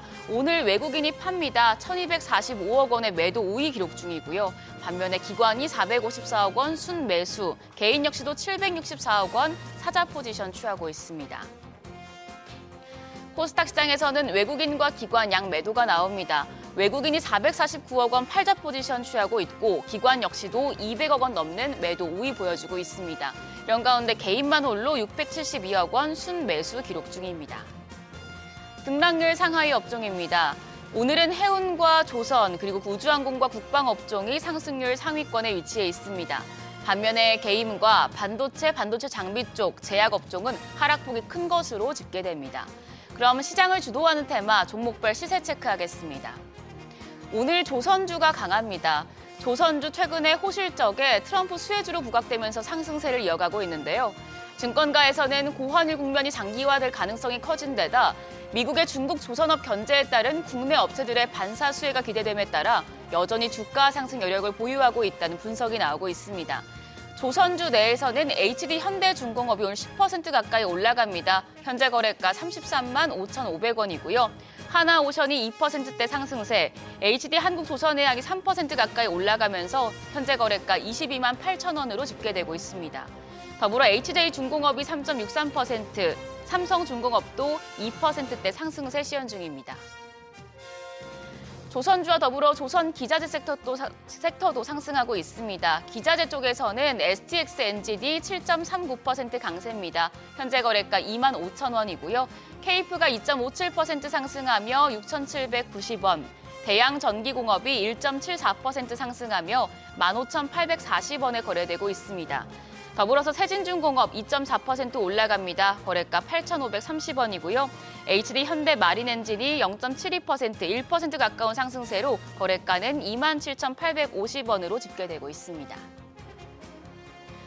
다음은 우크라이나 재건 관련주입니다. 어제 시간을 거래에 이어서 올라가고 있는데요. 도널드 트럼프 미국 대통령의 우크라이나 러시아 특사인 키스 켈로그가 오는 20일 우크라이나를 방문할 예정이란 소식에 종전 기대감이 이어지고 있습니다. 이에 관련주 중에서는 파라텍이 3.63% 강세로 1,741원, 대양전기공업 2.06% 상승하고 있고요. 서암기계공업이 1%대, 대동금속도 1% 상승 중인 가운데 동일고무벨트는 지금 반락하고 있습니다. 0.27% 소폭의 약세로 거래가 7,390원입니다. 오늘 또 퓨리오사 AI 관련주도 체크하시죠. 페이스북 모회사 메타 플랫폼이 한국의 인공지능 칩 설계 스타트업인 퓨리오사 AI 인수를 논의하고 있다는 보도에 관련주가 들썩이고 있습니다. 관련주 중에서 초기 투자를 단행했던 DSC 인베스트먼트는 이미 상한가 바로 직행했습니다. 3,730원이고요. 반면에 동시에 초기 투자 단행했던 네이버는 0.8% 약세로 현재 거래가 22만 6,500원입니다. 그밖에 포바이포 공동 기술 개발 나선 것으로 알려졌는데 역시 상한가입니다. 6,350원. 더불어서 엑스페릭스 역시도 상한가 경신했습니다. 3,515원 집계되고 있습니다. 지금 시장 뚜렷한 상승 모멘텀이 부재한 상황에서 대기 심리가 강한 모습인데요. 장중에 반등할 수 있을지 아니면 하락폭을 더 키울지 지켜보셔야겠습니다. 지금까지 시장 상황 전해드렸습니다. 오늘 일본 증시는 니케이 지수가 39,074선으로 0.71% 오르면서 출발합니다. 트럼프 대통령의 연이은 관세 조치에도 뉴욕 증시가 이에 예민하게 반응하지 않고 있는데요. 니케이 지수도 이러한 흐름을 이어받은 것으로 분석됩니다. 토픽스도 소폭 올랐고요. 달러의 환율은 152엔대로 오늘 문을 열었습니다. 그럼 지난 한 주간 이라케미의 거래 내역 살펴보시죠. 먼저 5위는 소니그룹입니다. 일본 소니그룹이 7년 만에 CEO를 교체했습니다. 도토키 히로키 사장이 4월부터 CEO를 겸임하는데요. 도토키 CEO 체제 하에서 엔터테인먼트 중심의 성장 전략을 추진할 방침입니다. 이에 대한 기대감에 주가가 오르면서 이라케미가 차익 실현에 나선 것으로 풀이됩니다. 또 한편 소니 플레이스테이션의 온라인 서비스에 장애가 발생했었는데요. 하루 만에 복구되긴 했지만 이로 인해 주가가 소폭 하락하면서 투자 심리가 위축된 영향도 있을 것으로 보입니다. 2위는 닌텐도입니다. 닌텐도는 조만간 차세대 콘솔인 닌텐도 스위치 2를 출시하는데요. 그런데 이를 앞두고 닌텐도의 실적이 악화됐음이 확인됐습니다. 지난해 4월부터 12월까지 매출이 전년 동기 대비 31.4% 감소했는데요. 닌텐도 스위치의 노후화로 인한 판매 부진이 결정적인 원인으로 분석됩니다. 그러나 최근 닌텐도는 닌텐도 스위치 2의 자세한 정보를 공개할 닌텐도 다이렉트 방송 일정을 확정했죠. 부진의 원인에 대한 해결이 빠르게 이루어질 것으로 보이면서 주가가 오르자 차익 실현에 나선 것으로 풀이됩니다. 마지막으로 1위는 미국 장기채 NYG ETF입니다. 엔화는 현재 151엔과 152엔대 사이에서 움직이고 있습니다. 지난 금융정책결정회의에서 일본은행이 금리를 0.5%로 2008년 10월 이후 가장 높은 수준으로 올렸고 추가 금리 인상 가능성도 짙어지고 있는데요. 또한 트럼프 대통령의 연이은 관세 조치로 글로벌 경제 악화와 인플레에 대한 우려가 커지면서 엔화 매수세가 계속해서 거세지는 양상을 띠고 있습니다. 이에 이라케미도 매수 우위 보였습니다. 이어서 일본 증시에서 주목하는 뉴스들 살펴보겠습니다. 먼저 일본 소프트뱅크가 오픈 AI에 400억 달러를 투자합니다. 두 회사는 스타게이트에 이어 SB 오픈 AI 재팬까지 여러 행보를 같이 하고 있는데요. 소프트뱅크는 향후 24개월에 걸쳐 투자금을 단계적으로 집행할 예정이며 첫 번째 지급은 이르면 올 봄에 이루어질 것으로 보입니다. 오픈 AI는 소프트뱅크로부터 받게 되는 투자금의 일부를 스타게이트에 사용할 예정입니다. 또 뿐만 아니라 소프트뱅크는 미국의 반도체 설계업체인 암페어 인수에도 나섰는데요. 인수가는 부채를 포함해서 65억 달러 수준에서 논의 중입니다. 다음으로 기대를 받아왔던 닛산과 혼다의 합병이 사실상 중단됐습니다. 닛산이 지난해 12월에 체결한 MOU를 철회하기로 방침을 정했는데요. 이렇게 된 가장 결정적인 원인으로 혼다가 닛산을 자회사로 편입하려는 의도가 드러났기 때문으로 분석됩니다. 닛산은 과거 프랑스 르노와의 동맹에서 사실상 종속관계로 취급받은 경험이 있어 자회사화를 강하게 거부했는데요. 한편 두 회사 간의 협상이 무산되면서 대만 폭스콘의 닛산 인수설이 재부상하고 있습니다. 다만 닛산이 해외 기업에 매각되는 것을 일본 정부가 쉽게 허락하지 않을 거란 의견도 나오고 있습니다. 마지막으로 도쿄 일렉트론이 중국 시장의 매출 하락에도 실적에 대한 자신감을 드러냈습니다. 최근 미국의 대중반도체 제재로 중국 시장 매출 비중이 올해 35%까지 내려갈 것으로 전망됐는데요. 꾸준히 확대되고 있던 레거시 반도체 장비 구매 수요마저도 둔화될 것으로 예상되고 있습니다. 그러나 AI 시장이 개화하면서 첨단 반도체 장비 수요가 향후 반도체 장비 시장의 실적을 좌우할 것으로 전망되고 있죠. 이에 따라 도쿄 일렉트론은 첨단 반도체를 비롯한 메모리 반도체 제조 장비 수요를 기반으로 수익성을 방어하겠다는 입장입니다. 지금까지 일본 뉴스 전해드렸습니다.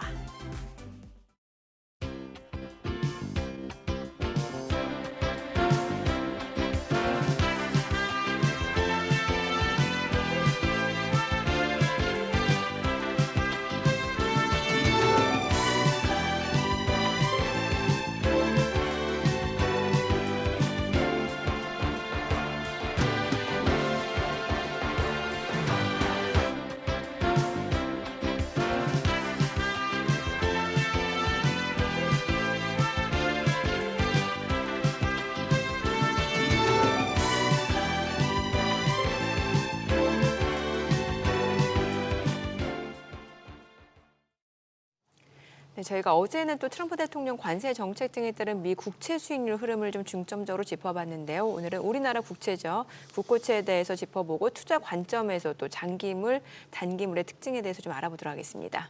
네, GB투자문 마경원 대표 모셨습니다. 어서 오세요, 대표님. 네, 안녕하세요. 대표님 오늘 이제 채권 갖고 얘기를 해주시려고 나오셨는데 제가 지금 일이 오늘 좀 보니까 네. 야, 요 크리티컬한 시점에 나오셨네요. 이제 약간 대표님 입장에서는 배팅입니다. 여기서 이제 채권 투자가 할만하다, 뭐 금리 더 내릴 것이다라는 뷰가 네. 이제 만약에 여기서 미국채도 지금 4.5% 공방이 아직 완전히 승부가 났다고도 볼 수 없는데 네. 이러다 금리 튀면 이제 또 대표님은 또 나중에 또 여기저기서 욕 먹으실 거고 그래 하나씩 풀어나가 볼게요. 네. 지금 외국인 투자자들이 지금 우리 뭐 작년이나 금년이나 어떻습니까? 우리 국고채 많이 사고 있습니까? 뭐 그 말씀 주신 대로 한때 그 탄핵 예. 국회 예. 통과 그 직후 관련해서 잠시 이제 외국인 자금이 좀 유출은 되었지만은 사실은 그게 어떤 추세적인 게 아니라 일시적으로 차익 실현 정도의 느낌이었고 이후 계속 좀 외국인 자금은 계속 좀 유입이 되고 있는 중이죠, 사실은요. 그렇기 때문에 일단은 외국인들이 한국 국채에 대해서 어떤 긍정적 뷰는 계속 지속이 되는 것 같고요. 예. 제가 한 2달 전인가요? 2달 전에 와서 그런 말씀을 드린 적이 있어요. 방송 때 제가 우리 내국인들만 우리나라 국채가 얼마나 매력적인지 잘 모른다라고. 우리 한국 사람만 그렇죠, 한국 그렇죠. 채권의 매력을 모른다. 예, 맞습니다. 그러니까 글로벌 투자자 관점에서는 굉장히 여러 각도로 한국 채권은 굉장히 참 매력적인 위상을 갖고 있는 국채이다라고 지금 말씀을 드릴 수 있죠. 예를 들면은 이제 우리가 왜 지금 일단은 뭐 최근에 외국인 자금 다시 또 본격적으로 들어오기 시작하는데 그 연유가 첫 번째는 우리가 그러니까 초기에 탄핵 정국이 혹시나 이게 경제에 엄청난 영향을 주지 않을까라는 네. 우려감이었는데 어쨌건 간에 계속 아주 유동적이지만은 한국 정치 상황과 경제가 아직은 일정 부분 우리가 이렇게 분리되어 있는 과정이 좀 확인되는 중이고요. 그러다 보면 그 이후의 단계는 뭐냐면은 한국의 펀더멘탈에 주목할 수가 있는 거고 한국의 펀더멘탈이라는 게 뭐 제가 이전에 한두 차례 그런 비유를 드렸지만 한국의 펀더멘탈은 첫 번째 대외의 어떤 건전성. 네. 그러니까 외국 투자자 입장에서는 기본적으로 그 나라의 채권을 샀을 때 가장 첫 번째 우려사항이 디폴트 우려감인데 어허. 다양한 측면에서 한국의 재정 건전성이 다른 나라 대비 상당히 잘 유지되고 있기 때문에 건전성이 우량하다는 측면이 있을 것이고 네. 두 번째로는 어쨌건 간에 우리나라가 중장기적으로 경제 성장이 계속 둔화가 되는 어떤 프로세스가 계속 진행 중이고 이게 굉장히 좀 장기화될 것 같다는 우려감이 많은 상황이다 보니까 이런 두 가지는 외국인 입장에서는 굉장히 매력적인 투자일 거라는 판단이 들고요. 그리고 이거는 제가 지난 시간에 말씀드렸던 거 오늘 하나 더 말씀 좀 드리려고 합니다. 지금 요거는 이제 우리나라만 봤을 때 어떤 한국 투자가 매력적인 여부를 본 건데 네. 글로벌 전체 시각에서 봤을 때 한국 채권 또 매력적인 부분이 있어요. 뭐냐면 글로벌 전체 시각에서 바라봤을 때는 우리가 이제 채권 시장에서 봤을 때 미국을 제외하고 전 세계 가장 큰 시장이 유럽과 일본인데 유럽과 일본 시장의 자금 그쪽에 대비해서 그쪽 자금이 한국 시장으로 유입될 어떤 동인이 많이 발생하고 있다라고 볼 수가 있을 거예요. 한국으로 들어올 만한 동인이 유인이 있다. 예, 맞습니다. 일단은 먼저 유럽 같은 경우는 유럽은 뭐 ECB가 금리를 인하하고 있지만은 사실은 원론적으로는 경제가 나빠지면 그 지역의 투자할 요인이 커지고 있지만 문제는 유럽은 어떤 표현이 그렇지만 재정이 굉장히 안 좋아지는 방향으로 가면서 금리를 인하하고 있기 때문에 예. 좀 전에 한국의 두 가지의 장점 대외 건전성이 있으면서 금리를 인하할 수 있는 이 두 가지의 어떤 게 딱 밸런스가 있어야 좋은 채권인데 문제는 유럽은 요 밸런스, 그러니까 경제 밸런스가 무너지면서 지금 이거 어떻게 보면 재정의 악화, 특히 프랑스 같은 경우는 더 그렇죠. 그래서 마치 2011년, 12년의 느낌으로 약간 재정이 안 좋아지면서 금리 인하는 별로 좋은 느낌이 안 되기 때문에 유럽 자금 전체는 아니지만 일부는 이제 저희 같은 나라, 우리나라 같은 올 이유가 있을 것이고요. 두 번째로 일본 같은 경우는 일본은 이제 뭐 좀 전에도 있었지만 금리 인하를 이미 좀 하고 있었고 추가로 더 단행할 여지가 인상. 있어요. 그렇죠. 일본은 예, 금리 일본 인상. 그렇지 맞습니다. 그렇기 네. 때문에 채권투자 입장은 부정적이기 때문에 그런 구도이고 또 마지막 세 번째로는 미국이죠. 미국이 금리 인하를 시작을 했지만은 트럼프 정책의 어떤 불확실성 때문에 당분간은 현 상태를 유지할 개연성이 높기 때문에 그러면 현실적으로 아까 기존의 한국 채권만 갖고 있던 어떤 장점이 더 부각될 수밖에 없는 시점이지 않을까. 그렇다고 보면은 우리가 금년 11월 달에 WGBI 인덱스 한국 글로벌 채권 지수에 편입되는 것을 보더라도 사실은 외국인들이 일단은 외국인 투자자들이 그런 어떤 벤치마크가 결정이 됐기 때문에 한국의 어떤 투자 비중을 채권의 비중을 더 늘릴 개연성이 더 높아지는 요인이 되지 않겠습니다. 그렇게 보신다. 네. 지금 이제 국제 신용평가사죠. 피치가 이제 우리나라 신용 등급을 지금 AA- 그러니까 이제 안정적으로 유지한 상황인데 사실 뭐 지금 정치적 불확실성도 계속해서 이어지고 있고 뭐 추경 이야기까지 나오고 있는 상황이다 보니까 네. 이 적자 국채 발행 불가피하다 이런 이야기도 나오는 거잖아요. 네. 예. 예, 일단은 이제 우리가 좀 본원적인 얘기를 해보면은 네. 우리가 글로벌 신용 등급이라고 하는 게 사실은 우리가 채권을 빌릴 때 당신 얼마나 내가 빌려줄 수 있으면 안전해요? 라는 질문을 하는 거죠. 네. 그러면 우리가 한국의 신용평가라는 게 한국 국채를 발행할 때 투자자 입장에서 얼마나 이 채권이 안전한지 여부를 검증해주는 바로메타일 텐데 그렇다고 보면은 우리가 신용 등급을 일반적으로 물론 굉장히 복잡한 변수를 가지고 신용 등급을 결정하겠지만은 뭐 가장 본원적인 거는 한국의 대외 건전성, 이 친구가 얼마나 우리한테 갚을 능력이 돼라는 건 제가 굳이 말씀 안 드려도 아실 거고 두 번째로는 그 종합적인 어떤 지급 능력, 대외 건전성이나 종합적 지급 능력이 있을 것이고 그리고 또 하나는 어떤 채권 시장의 어떤 충분히 크고 원활한 유동성이 잘 확보되어 있는지 여부 중요한 건데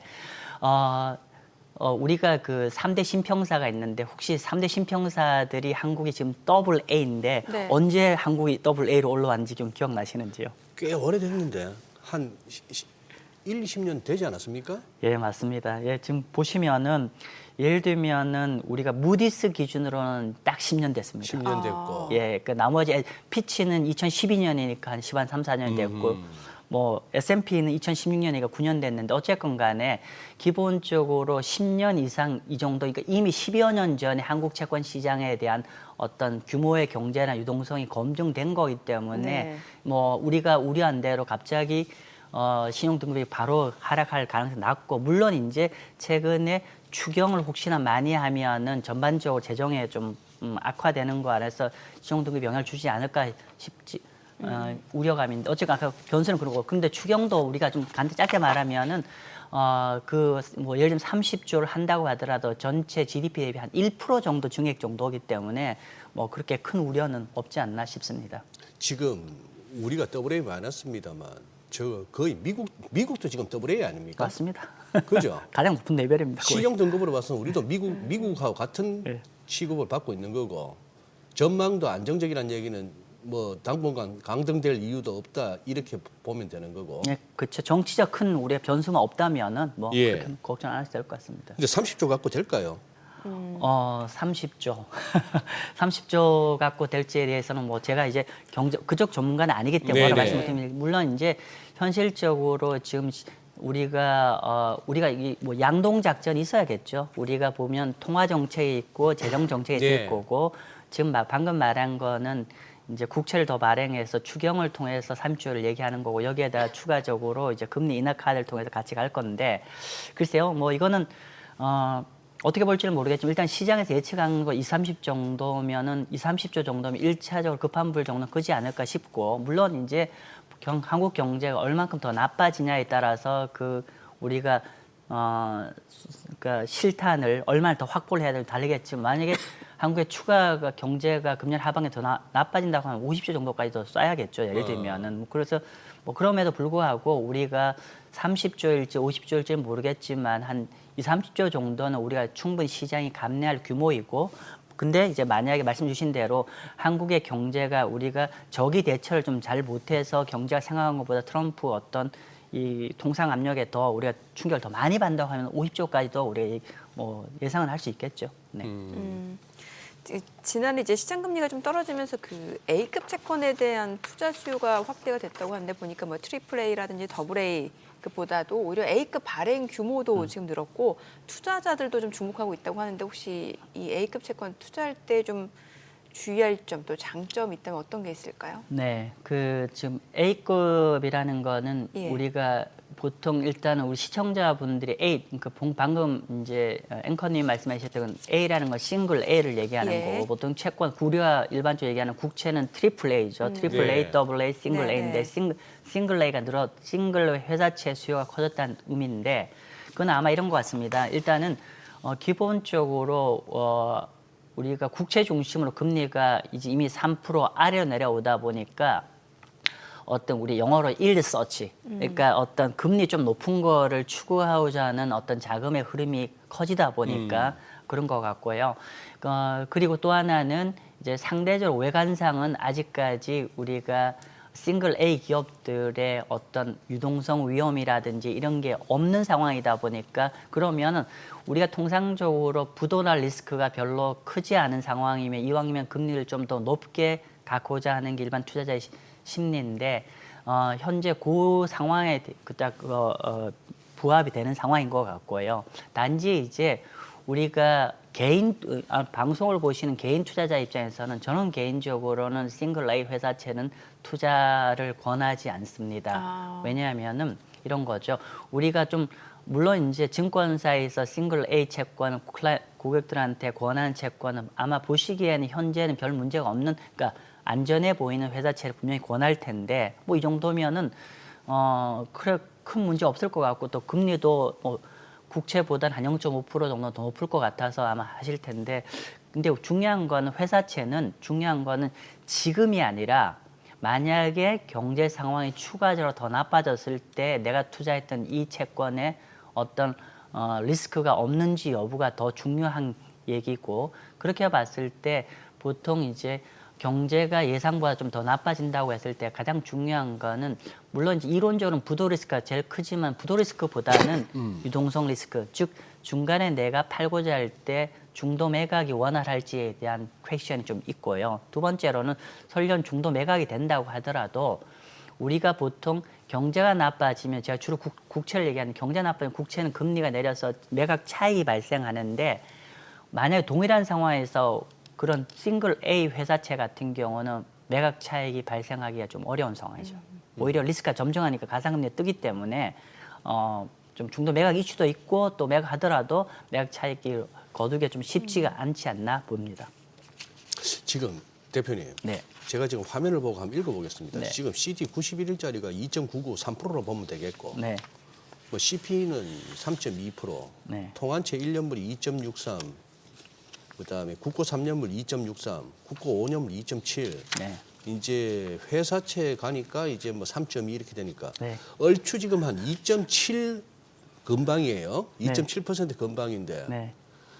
그러면 이렇게 좀 돈은 좀 되고 규모는 크고 이거 주식 같은 데 넣어놓고 신경 쓰기는 싫고 그러면 여기도 채권에다 담아두겠다. 그러면 이 금리, 이 수익률 갖고는 뭐 좋아 내가 무슨 그거 한데 여기서 그러면 아까 말씀하신 조금 더 이자 주는 소위 말하는 yield 서칭으로 돈이란 게 뭐 1bp라도 더 주면 간다 이런 얘기인데 그러면 싱글 A로 가면 얼마 정도 더 받습니까? 글쎄요, 지금 제가 정확한 지금 3년짜리를 많이 우리가 예. 3년짜리 정도 예. 가면은 3% 지금 3.3에서 한 3.5 정도 레벨 정도 되네요. 만약에 그쪽으로는요. 트리플 B로 가면은 트리플 B면은 이거는 확 올라갑니다. 트리플 B는 거의 사실 거의 유통이 안 되죠. 그래서 제가 지금 제가 조사를 했는데 이 숫자가 많은지 의심스러운 정도입니다. 네. 트리플 B 같은 경우 트리플 B 마이너가 한국에 있는 게 9%가 나오네요. 9%. 예, 예. 한번 해볼 만한 거 아닙니까? 저희 저는 개인적으로 이런 겁니다. 예를 들면 9%라는 게 절대 금리 9%가 아니죠.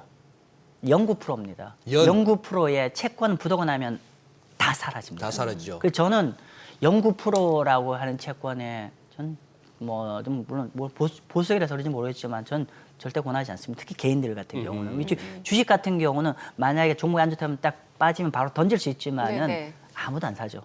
채권은. 그걸 오로지 내가 그 회사의 운명과 저가 운명이 같이 가는 예. 상황이 발생하는 거니까요.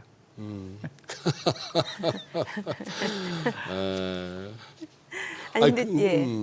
그러면 마 대표님 솔직히 채권 투자에서 네. 뭐 큰 수익 기대하고 하는 건 아니지 않습니까? 어떤가요? 여기에 그러면은 금리 인하기에 네. 채권 가격이 상승을 한 소위 말하는 그 픽스드 인컴 말고 네. 캐피탈 게인까지도 노리는 투자가 많습니까? 비중이 굉장히 많습니다. 굉장히 많아요. 예, 거의 뭐 한 7, 8할 이상이다. 예. 그래요? 예. 왜냐하면은 이게 방금 말씀 주신 대로 우리가 자꾸 주식 쪽 사이드에서 채권을 바라보는 그런데 예금 사이드에서 보면은 뭐 좀 클리어해집니다. 예금 사이드에서 본다고 하면은 예금분이 이미 굉장히 한 3% 예. 근처에 와 있기 때문에 예금보다 조금 낮지만은 중요한 건 설령 예금 3%를 하도 이게 다 종합과세 대상이잖아요. 근데 이쪽은 3%만 하고 조금 낮긴 낮지만은 금리가 향후에 떨어진다고 하면 듀레이션이 조금만 길어지면 듀레이션 10년짜리라고 하면 금리 1% 떨어지면 비과세 10%가 추가로 발생하는 거죠. 그러니까 3% 이자에다가 비과세 10% 나오면 얼마가 되죠? 우리가 예금 기준으로 한 15% 이상이 나오는 거죠.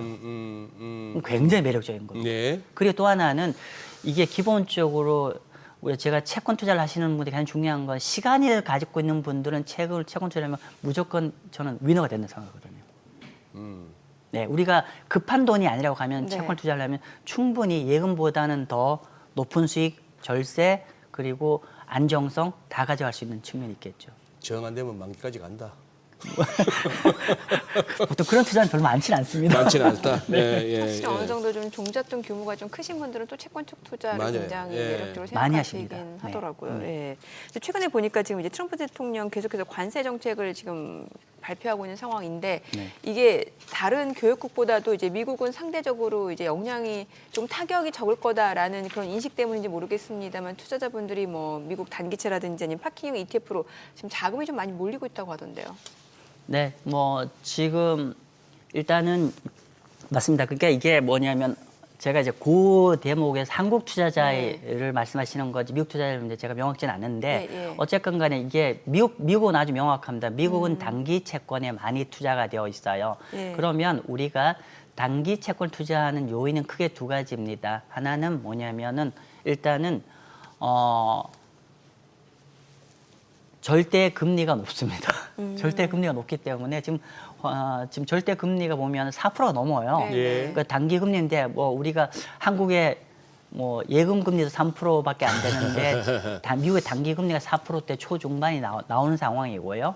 두 번째로는 그게 아까 말씀드린 대로 단기 채권은 향후에 금리가 오르든 내리든 거의 영향을 안 받죠. 즉 뭐냐면은 우리가 특히 미국 같은 경우는 어떤 트럼프 정책의 영향이 불확실성이 크기 때문에 그로부터는 좀 안전하면서도 그러니까 어떤 시장의 불확실성에서부터 좀 피해 있으면서도 높은 금리는 취하고자 하는 투자자들이 미국의 단기 채권을 주로 투자하죠. 예. 약점은 하나 있습니다. 금리가 내려가더라도 수익이 거의 없습니다. 거의 확정이니까요. 예. 그래요. 저기 대표님 지금 네. 시간 때문에 얼마 안 끝에 거 남았네요. 멈춰줄까 싶어서 두 개 한꺼번에 여쭙겠습니다. 네. 미국채로 갈 것인가, 우리 한국 국고채로 갈 것인가 하는 거하고 네. 우리 그러면 국내 쪽으로 올 때 이게 또 이제 장기물이냐 단기물이냐 예? 어느 쪽이 나으냐. 장기물은 워낙 이게 좀 변동성이 크니까 보통 한 2년에서 5년 사이 뭐 바라보시는 것 같은데 어떻게 권하시겠습니까? 미국, 한국 그리고 국내에서 저 기간물. 일단 한국과 미국은 기본적으로 제가 이전에 와서 계속 말씀드린 건 뭐냐면은 지난 2년 동안에 미국보다는 한국이 더 매력적이라는 말씀을 드렸는데 큰 기조는 그대로 유지가 되는데 그럼에도 불구하고 이제 미국도 한번 고민해 볼 단계가 있지 않냐. 왜냐하면 미국은 우리가 지금 트럼프 정책의 불확실성 때문에 있지만 만약에 우리가 미국 신임 재무장 버센트가 추구하는 디렉션의 정책 방향이 그러니까 작동이 되면은 생각보다 큰 수익이 나올 가능성이 있다는 걸 말씀드리고요. 10년물 수익률을 낮추겠다는 거 아닙니까? 그렇죠. 트럼프 대통령하고 그렇죠. 베센트는. 맞습니다. 그래서 만약에 그분 말씀대로만 작동이 된다고 하면 상당 부분 이제 미국 채권 투자하면 수익이 좀 크게 날 여지가 있는데 그래서 뭐 정리를 하면 좀 안정적으로 꾸준히 수익을 내고자 하는 분은 한국 그리고 조금 주식 투자하는 분처럼 약간은 좀 공격적으로 접근하는 분은 미국 그런 말씀 드리고 네. 그다음에 한국 채권 투자할 때 단기가 좋니 장기가 좋니라면 좀 그런데 저는 단기와 장기의 장단점이 서로 이렇게 믹스가 되어 있는데 저는 개인적으로 한 5년에서 10년 정도 내외를 저는 추천드립니다. 5년에서 10년 정도. 예, 약간은 한국은 금리 인하에 뱃을 해도 되고 또 반대로 그럼에도 불구하고 이제 단기 채권의 장점인 유동성이나 이런 것 동시에 갈 수 있으니까 일반적 투자자라고 하면 5년에서 한 10년 또는 여유가 계시다면 단기와 장기를 동시에 투자하는 것도 괜찮고요. 미국에서는 벤치마크가 10년물입니다만 맞습니다. 우리는 뭡니까? 3년입니까? 5년입니까? 10년입니까? 보통의 경우는 이제 3년물이라고 하는데 예. 한국도 이제 점진적으로 10년을 건너가고 10년을 가고 있는 중이다. 네, 알겠습니다. 예. 오늘 내용 잘 들었습니다. 네, 고맙습니다. 감사합니다. 오늘 외국인들이 선물 시장에서 많이 파네요. 지금 시장이 좀 그러다 보니까 보합권 움직임인데 섹터별로 봤을 땐 그래도 조선주 뭐 아니면 하나그룹주 이쪽은 예. 좋네요. 이따가 또 오후에는 어떻게 될지 모르겠지만 요거 호들갑 한번 떨죠 뭐.